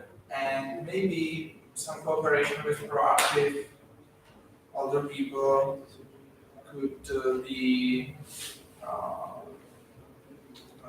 opportunity for this project to Mhm. cooperate with somebody who already knows the network. Yeah. And maybe also with if we would use crypto with some kind of, because there was that you are targeting to people who are over 40, but how do you know that they are over 40? So maybe if we would have in decentralized web some kind of identifiers, we can do it somehow exclusive, that maybe some kind of token FT or I don't know can be bought only by the members of the network who must be over 40 because some of the identifiers. It's quite complicated, but I think that the exclusivity with the token for some group of people would be engaging. Yeah, no, I totally agree. And the partnering with Stitch is something I didn't really think about. To be honest, I didn't know that there was like social media networks specifically towards older people. So I'll definitely look into that. Yeah, I think those are both good ideas. You got a question? I've got a question and kind of a worry. So first the question, what would you like after absolving your boomer curse? How do you imagine what should the boomer be able to do? Like send a transaction, create its own wallet, what change do you focus? Like do you have an idea, on the scope of the boomer academy? Like if I spend a day there, what should I? So yeah, I really think it's like a long time thing to learn, to like understand crypto. For me, it personally took like 6 months for me to really get like my head around it. And like I've always been technical. Like I've known how to code for like about 4 years. So I think it's really going to take a long time. So in a day, you might not learn anything besides the history of Bitcoin, the history of cypherpunks, because history is something anybody can learn about. And that's kind of what I wanted to focus on initially, is the values and the reasons why crypto exists, rather than the actual technicals. And obviously there are people that are extremely intelligent at that age that can understand those technical concepts, but I want that to be something they can do on their own. So like the first couple steps is just like the history, things that are easy to understand. Like here's the values, this is why you should care about it. Then if they're like, oh, I'm a computer scientist and I've been really interested in this, I'm gonna go learn how to code Solidity. They can do that, but the vast majority of them are just gonna probably learn about the history, why it exists, who Satoshi was, what Bitcoin is, all of that. So very easy to, I like that answer. Another worry, I think there's a big difference between people who are at 40 and people that are at 70. And in a way, I probably feel better when my grandmother thinks that all crypto is a scam, because then when someone goes her to a scam, she will just put the phone down. But if I spend some time with her convincing her why Bitcoin isn't a scam, then she might actually pick up the scam phone and say, my grandson told me about Bitcoin, let's go. And then it's going to be a tragedy. So, maybe stepping into it's for some people, it might be better staying out of the rabbit hole. Yeah. So when that tweet went viral, half the people thought that I was the devil. Some people said I could go to jail. It was pretty interesting.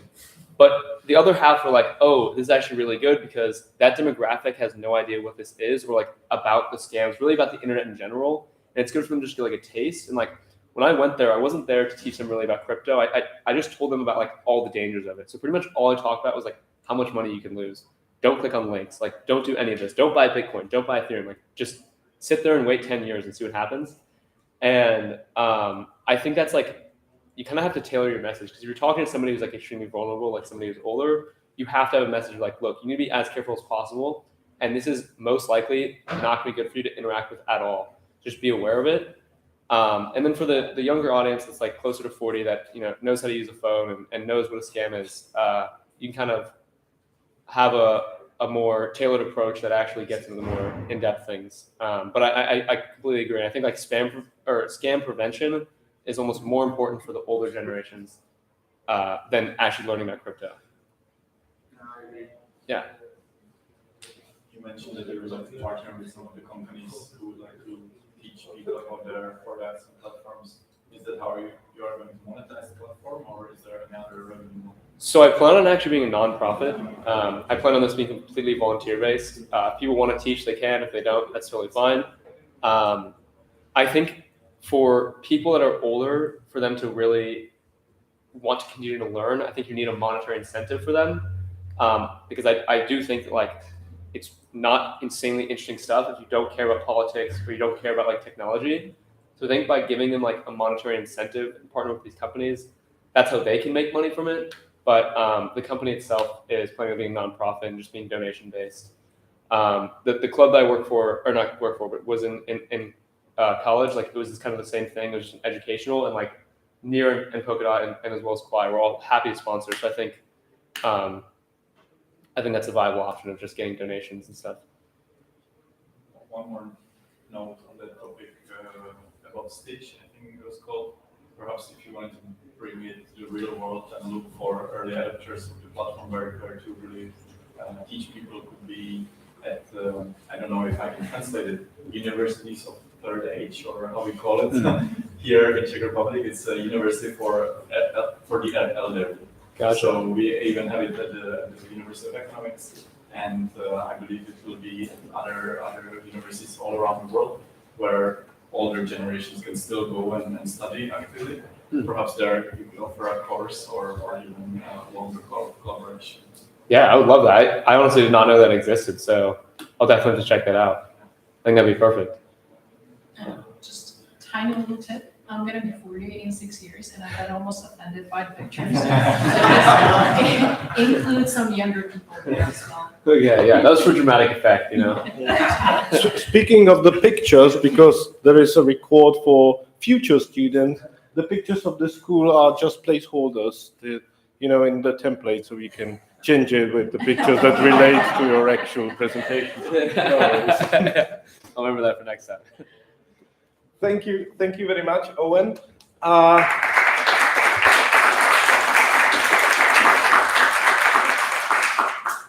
Great job. Who's next? Anthony.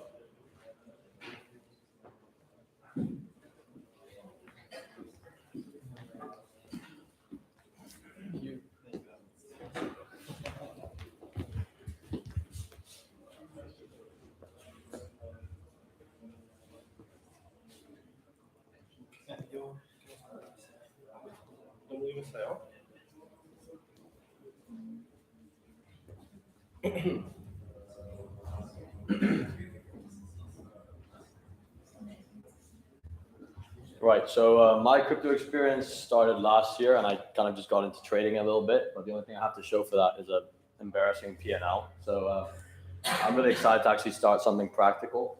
So the idea I came up with was basically decentralizing the sneaker reselling market. And I would do this through the use of NFTs that could be redeemable for the physical product. So the problem I'm trying to solve is that currently in the sneaker reselling market, there's still the need for a middleman. So I'm not sure if you're familiar with the community, but there's companies such as Grail, Goat, and StockX, which essentially act as middlemen who have to authenticate sneakers before they're resold to a buyer. And what I'm trying to do with this idea, CakeSwap, which is some name I came up with, is that sneaker issuers, so the brand itself, let's say Nike, for example, could issue an NFT for a sneaker and basically offer somewhat of an IOU to whoever holds the NFT, right? So the person who holds the NFT would be able to redeem it directly through the issuer themselves, and then they would be entitled to the physical version of that shoe. So the target market is basically the entire sneaker community. So collectors, shoppers, traders, and sellers would all benefit from this. I think collectors there's already digital NFTs of sneakers on the market, but this just offers sort of another dimension for these collectors that they're also able to redeem these for the physical asset itself. Shoppers can now attain an asset with full trust in its authenticity, so they don't actually need a middleman anymore to verify that the product that they're buying is a certified product. And traders can seamlessly buy and upsell shoes without the need for storing them physically or requiring proof of their authenticity, because if they know that the NFT is issued from the brand by the brand itself, that they have full trust in its authenticity. And sellers no longer need a middleman. So then it kind of just reduces the cost of having to wait for them to basically certify the product they're trying to sell. So my role in the project, essentially what I'm trying to do is identify if there's even a market for this. So if this would even add value to the community. So I would attempt to get into contact with sneaker issuers and sneaker resellers to see whether they'd even be interested in this, whether this would solve any problems for them, or if they think it's redundant. So like I said earlier, I understand. I would try to basically model what such a market would look like on an existing NFT platform such as OpenSea or SoulSea, because I think on a larger time horizon, I'd probably try to create my own marketplace. And that would kind of be how I monetize it, by basically charging gas fees essentially. But until then, I would basically try to model what such a market would look like. And if no one was interested, I would basically create a model myself and maybe get in contact with one issuer that would help me model it with one shoe, for example, or I'd create an NFT for that shoe and sell it to a classmate, for example, and show them how that sort of transaction would work. When they send me back, the issuer, the NFT, they'd be entitled to that physical asset, and I would give them the shoe in return. So the goal of the project, like I said, I want to revolutionize online sneaker shopping. So the reselling market, sneaker reselling market, and I want to model how such a market would look like in reality. I would want to contact established sneaker resellers and issuers just to kind of gauge if there actually is a market for this. And also, this is a learning experience for myself, so I'd be able to familiarize myself with the creation and transfers of NFTs. The way I'll evaluate it as successful, I think is pretty straightforward. I mean, if I get into contact with issuers and with resellers and they tell me, I don't need this. I mean, I'm fine with the centralization of the market as it is. Then maybe I'm not actually adding as much value as I think I could.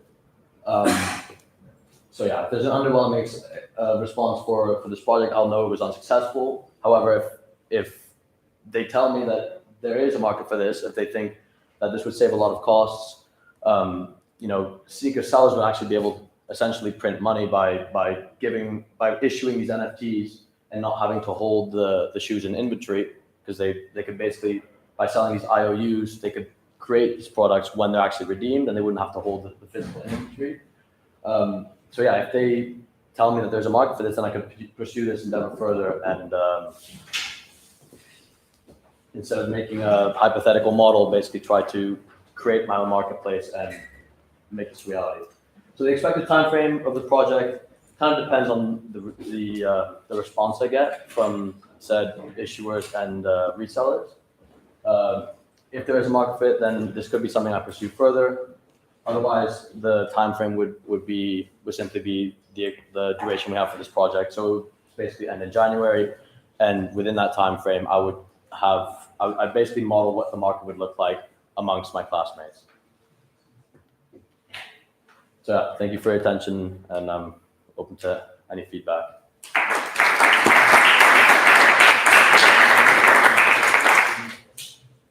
Hi. Have you thought about using the NFTs like as a prediction of the demand for sneakers? For example, like if Nike would issue a new selection of sneakers, then for example, you could use the IPO of the sneaker NFT in, for example, Decentraland, and then how much would the demand be, how big it would be, then the company will say, okay, this selection has sense to issue. So you're asking how the price would be formed, basically, of the sneakers? No, I'm more like asking about the utility of the NFT, because Right. I just don't see it, because maybe I didn't understand you correctly, but why not to collect NFTs and sneakers in real life? Well, there's already existing market for digital collectibles, right? So there are already collectors that are collecting digital NFTs for sneakers. But for me, for example, I mean, I bought these shoes off StockX. So let's say I could purchase an NFT of this exact shoe. I wouldn't need to do it through StockX, so I wouldn't have to pay them a commission. And I could just buy it directly through Nike and redeem my NFT. And I know it's a certified product, it's an authentic product because Nike's issued it to me. So the value in the NFTs, the utility is essentially that it's a certificate. It's a certificate that the product you're buying is authentic, and it eliminates that need entirely for a middleman who's processing, basically collecting the shoe, checking it's real, and then verifying it so that the seller can actually sell it to the customer. So it's just cutting that sort of that friction. I think if you could come up with an idea how to tie a certain NFT directly to a pair of shoes, you are onto perhaps a really big idea here, because it could even contribute to the reseller market after the initial sale, right? Because nowadays you can go to Nike, you can go to any other store with sneakers and then buy a pair of shoes and potentially, or like there you're fairly certain that they are original. However, on a secondary market, between people there could be a lot of fakes. But if you could certify the authenticity, sorry, that wasn't the right pronunciation, with a certain NFT, then and really assure the third or fourth buyer of these shoes, because these could become investment shoes and so on, or sneakers, you could really create a new market here with perhaps some royalties from each sales and so on. That I just don't know how to technically do it yet, but perhaps that we could really explore this and dig into it deeper. Because if I understood you correctly, that you are really dealing with the first initial sale, right? That you redeem your NFT for a pair of sneakers, and then the NFT kind of loses its value. No, so I agree. I'm trying to basically target the secondary market as well, because I think that's where the value, because like you said, there's a lot of fakes in that market because you've got rarer shoes, for example. So yeah, shoes that are not widely available in the store that you can walk down the street to. And I really haven't thought about how to, I guess what I would try to do is figure out how I could encrypt the NFTs in a way that only the initial issuer could verify that it was actually issued by them, if that makes sense.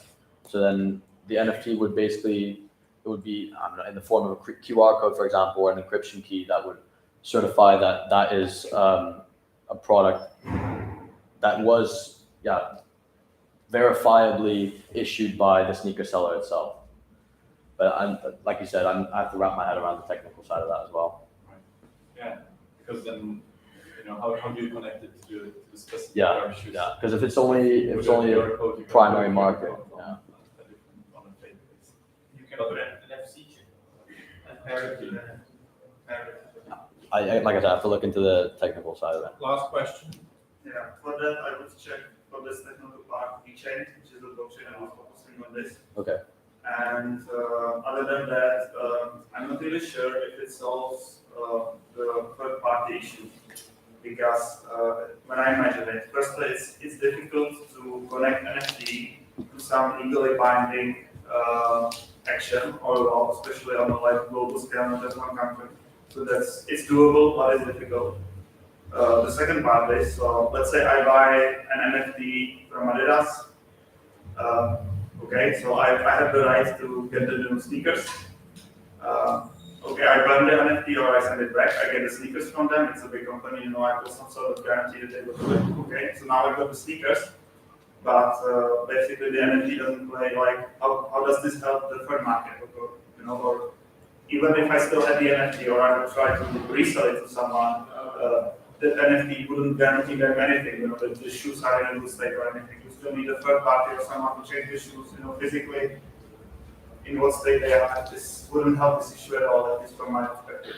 But I think I like the idea as well. I think it's got potential, but maybe from a different point of view. Like maybe the NFTs could guarantee you entries to these these physical markets, which are a big deal, or you can buy the sneakers 15 minutes before everyone else, or stuff like this. But yeah, Yeah, I guess the legally binding aspect of this concept is something I have to look into as well. But what you said, sorry, the second thing you said was about making sure the product is intact, right? Like that the product is up to standard.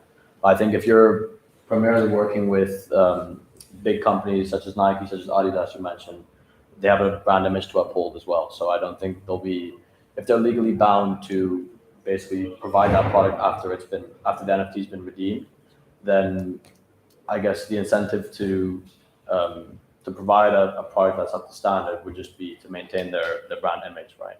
Yeah, I understand the primary market, but on the secondary market. So if I would want to resell it to some random guy, how does the NFT guarantee that the shoes I'm selling are in fact, how does this help? You still need a third party to facilitate. That was a brilliant question that you can ask after this session. Thank you very much for that. Thank you, Anthony. Thank you. We have one more student, right? Clara, are you ready?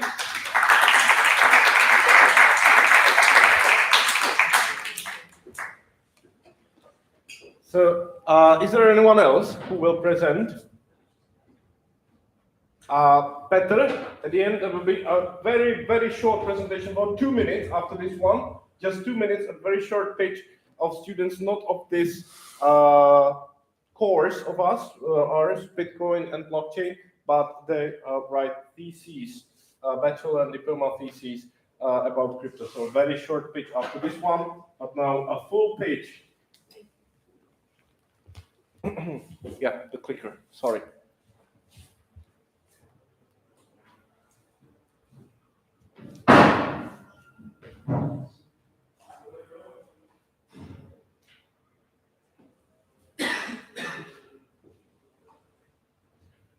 Have you uploaded the presentation? Yes.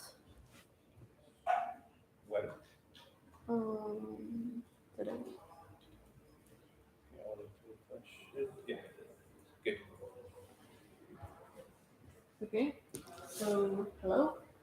My name is Clara, and I would like to present you my idea for a firm that would be a decentralized organization. And what I would like to do is to create a company that would connect creators, content creators, and their fans. And you probably already know that these companies already exist, but these companies face some problems. And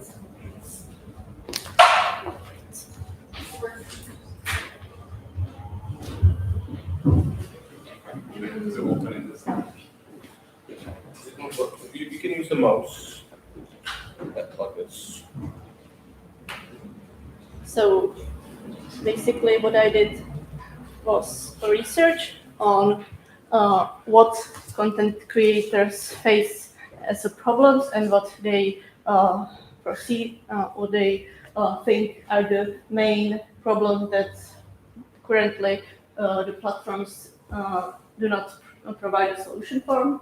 And their biggest concern was that a lot of platforms basically don't allow them to create the content that they would like to create. And this often is not a problem with the platforms themselves. They would like to allow this content, however, they have contracts with, for example, credit companies that would not allow this kind of content. So basically you could solve this problem with crypto, because people, when they pay in crypto, there is not this problem. And also advertisers, they can also make some restrictions, and you when you don't have these advertisers, and you are basically when the supporters of the creators are directly paying them for their content, then the creators can create whatever they want. The other problem that the content creators often face is that there is no option to create, to connect with other creators. So that's just on some platforms. But for example, on OnlyFans, there could be this community-based. You could probably combine something like you could create something similar like Reddit communities where there would be some rules who can join the community, and if someone is not respectful for the rules, you could ban them on this community. So that would solve this problem, and only the creators that want to connect with each other would join these communities. They also don't understand why the fees are as high as they are, and this could be solved with DAO, because they could have control of what fees they pay, and they could also choose what kind of fees they want to pay. For example, if they want to pay more for the advertisement, then they could choose that. But also, if they, for example, wanted to join a program where they would be educated, and they could, for example, join a program that would provide them with information on how to get better at communication with the customers, or, for example, how to get better with marketing and so on. That's also an option. And yeah, this is linked with exploitation, because a lot of content creators basically make these contracts with so-called managers who take a portion of their income just to manage their their platforms, because the content creators themselves don't understand how they should be managed. So if you educate these content creators, then they could manage this themselves. And the other problem that they face is that there are no employment benefits, because that's the problem of gig economies. When you have gig economy, when you have independent contractors that are not employers in legal sense, then they have no right to benefits that regular employers have. So, for example, they could join a program for healthcare, for example, in this on this platform, where they could voluntarily contribute, and that could solve this problem. So, what is the target audience? My target audience is mainly the content creators themselves, and also for, of course, also their supporters. But why I like to focus mainly on the content creators is because they already have the loyal audience. So when they join the platform, then their followers will follow them. Yeah, and yeah, it's more effective in this way, because you only have to target these content creators and not all their followers. But that's a possibility in the future, that you can also target the people who would like to support some content creators. And yeah, they also already have the experience on other platforms, so they can provide valuable feedback and information that could help the platform to grow. And what's my role in this project? So basically what I'm doing is I'm creating a business plan, and then I will do all the managerial and planning stuff. Yeah. And I could also maybe do the web development, but I am not that experienced in this, and it would take much longer, because I will have to refresh my web designing skills. So if I am doing that it would take much longer than otherwise. And yeah, what's the goal? The goal of this project is to create a platform that's more friendly for the content creators, and to basically create the environment that's more community-based. It's not that competitive, because these creators can communicate with each other, and yeah, basically you create more healthy environment in this kind of sense. And yeah. So how will I determine if my project is a success? Well, in a short run, I would, as I said, just want to create a business plan. And if I create this business plan, then I will call it a success. But in the long run, of course, you have all the regular determinants of if the business is successful. So you can measure how much profit the organization is making and how many users will use the platform, and if the predictions that I made in the business plan will hold up. And yeah, so the expected time frame for this is just for creating the business plan and do further research, it's 2 months. However, to do all the other stuff, it's really difficult to say at this time, because I didn't do the full research, because there is a lot of variables that I will have to consider. So this could take like a year or two, basically. So that's all from me, I think. Yeah.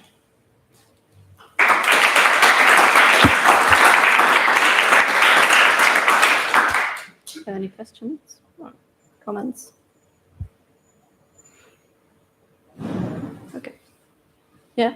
Why would you use crypto for this? Why would I use crypto? Because, as I said, when you use regular payment with credit cards, then basically what's I don't know if you heard about it, but there was this big problem where OnlyFans wanted to basically ban all the sexually explicit content on their platform, because they had problems with credit companies, because they didn't like that their companies are linked with this. So basically there is already, for example, on OnlyFans, this big dispute between content creators and the platform, because they don't feel welcomed on this platform because of this, and they already banned a lot of content there. So. You mentioned that in your platform you could prevent this banning of people and it would be free of censorship and so on. Mm-hmm. But then you mentioned this Reddit-like platform where if somebody was behaving not well, mm-hmm. you would actually ban them. So where do you draw the line, and how do you police it? Where do you draw the line between potentially mm-hmm. harassment content and censorship? Yeah, basically, of course, you have to obey like the legal standards, so you cannot do anything that's like child pornography. Yeah, for example. However, what's basically works on Reddit is that in these communities they have their own rules. So it's basically on community if they want to ban the person, and if you don't agree with these rules, you can create another community. So, but they wouldn't be banned from the platform. They would just be banned in this community. Okay, but because of the rules of a DAO, how do you actually still say what's behind, like what is potentially child pornography, let's say, in this example, and who actually bans it? Is there actually a moderator or somebody who has more authority, or because if the whole community decides that this is okay, would you then keep it on your platform? How? Yeah. How do you deal with such cases? Well, there should be some hard rules, for example, child pornography, of course, and also abuse and things like that. And these rules cannot be broken, and that would be written in the first rules of the platform, that this cannot be used. What about selling drugs? What? Selling drugs. Yeah, selling. Will it be banned or? Selling that's complicated issue, because it's legal in some countries and not in others. So yeah, for this there would have to be rules that you cannot yeah, you cannot break the rules, legal rules basically. So that would depend on where the content creator lives. And so did you make some competition research, like what are the existing solutions? Yeah, I did. And there is basically, I didn't find any platform that's only using crypto. Most of them like offer to use crypto, but they also offer to use credit cards, and because of that, they also have to obey these rules. So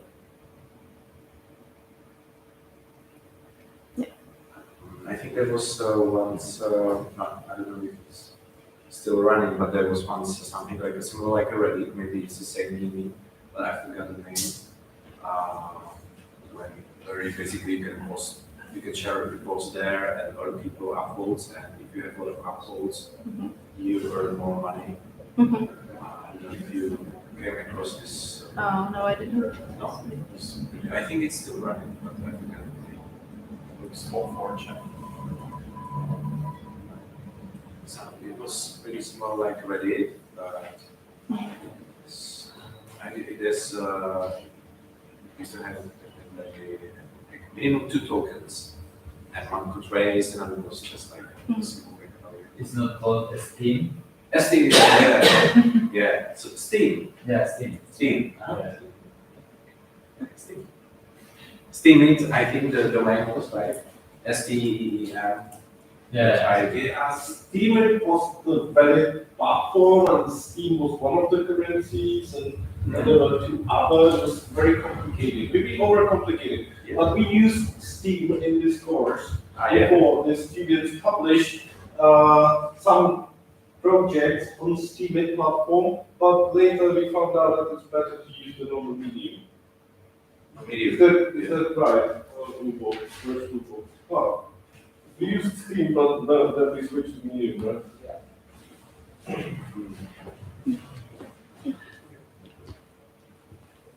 And it was because it was bought by Justin's son, and he fucks everything. So that was the main reason. Okay, thank you very much. We wanted to finish at 4, but then we added a break, and there was a lot of discussion, so it's 5. Thank you very much that you are still here. If you can pay 2 more minutes of attention to Martin and Petr. Yeah, come here, please. They will present their final thesis. So yeah, well, as was said before, we are not here to present our term project, but rather bachelor thesis ideas. So I will start. The idea behind my thesis was like this behavior of crypto users in Czechia, and yeah, the behavior of crypto users in Czechia. And what I wanted to do was to get 3 different sources of information. The first one was commercial banks. The second one was crypto exchanges in the Czech Republic. And the third one were the on-chain data. But in the end, we are unable to get the data from the banks and from the exchanges. So I had to leave this idea. And what we are doing now is that we focus on the crypto projects and companies in Czech Republic, and we would like to try to analyze their marketing strategy, their target audience, to see what they offer to the users, and through this we can see what people and users in the Czech Republic expect from these projects. So yeah, that's the idea, and any feedback is welcome. Thank you. I have I'm Petr Haloda, and I have a similar topic to my friends, but from the other side. My topic is about the perception of Czech society in investing in crypto. So, in other words, how they see it, and if they invest in it. I would like to find out if there is any demand, like in cryptocurrencies. I know that partly there is. I know, for example, about Porto banking investing company that offers its clients cryptocurrency in part of its portfolio, and I would like to find out what were the reasons behind this decision of Porto, because to a lot of people, crypto represents gambling, it's a bubble, or a risk in general. So I would like to find the answer in a way of how the Czech people see the crypto's potential, how they see it, and why would they invest in it? Like, what's all behind it? Could you perhaps provide the answer directly? Yeah, or if you have any like information, I would be deeply. So I work for Porto. And, Okay. I was actually hired to launch Porto Crypto, so it was a good coincidence. I think I can provide you with the data you could need potentially from a qualitative point of view, that through an interview or why we decided to do it. Numbers wise, potentially I could also show you how successful it is. To be honest, right now, not a huge demand, right? But we overall see it in terms of all of our offerings because of the downturn on the economic investments. Yeah, I mean, I also thinking if some other bank could follow the path you took, Yeah, I think you would have to look into also MiCA, the Yes. upcoming regulation from the EU, which will allow actually banks to look into crypto more seriously. As of now, they don't want to do it partly. They also can't do it for some purposes because if they want to offer it to retail clients, it's not a regulated industry as of now. So that's why they are really lacking in terms of these offerings. Let's maybe switch contacts and really get together to discuss this point of view because, yeah, at least from one market player, I could provide you with some data.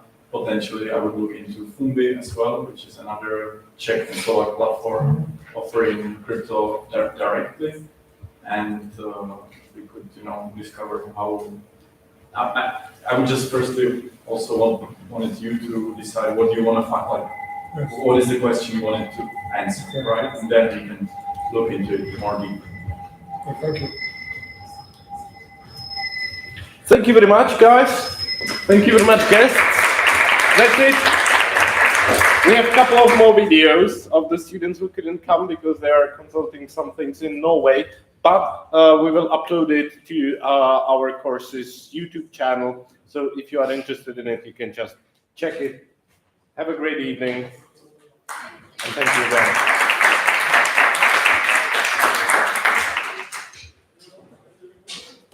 Super.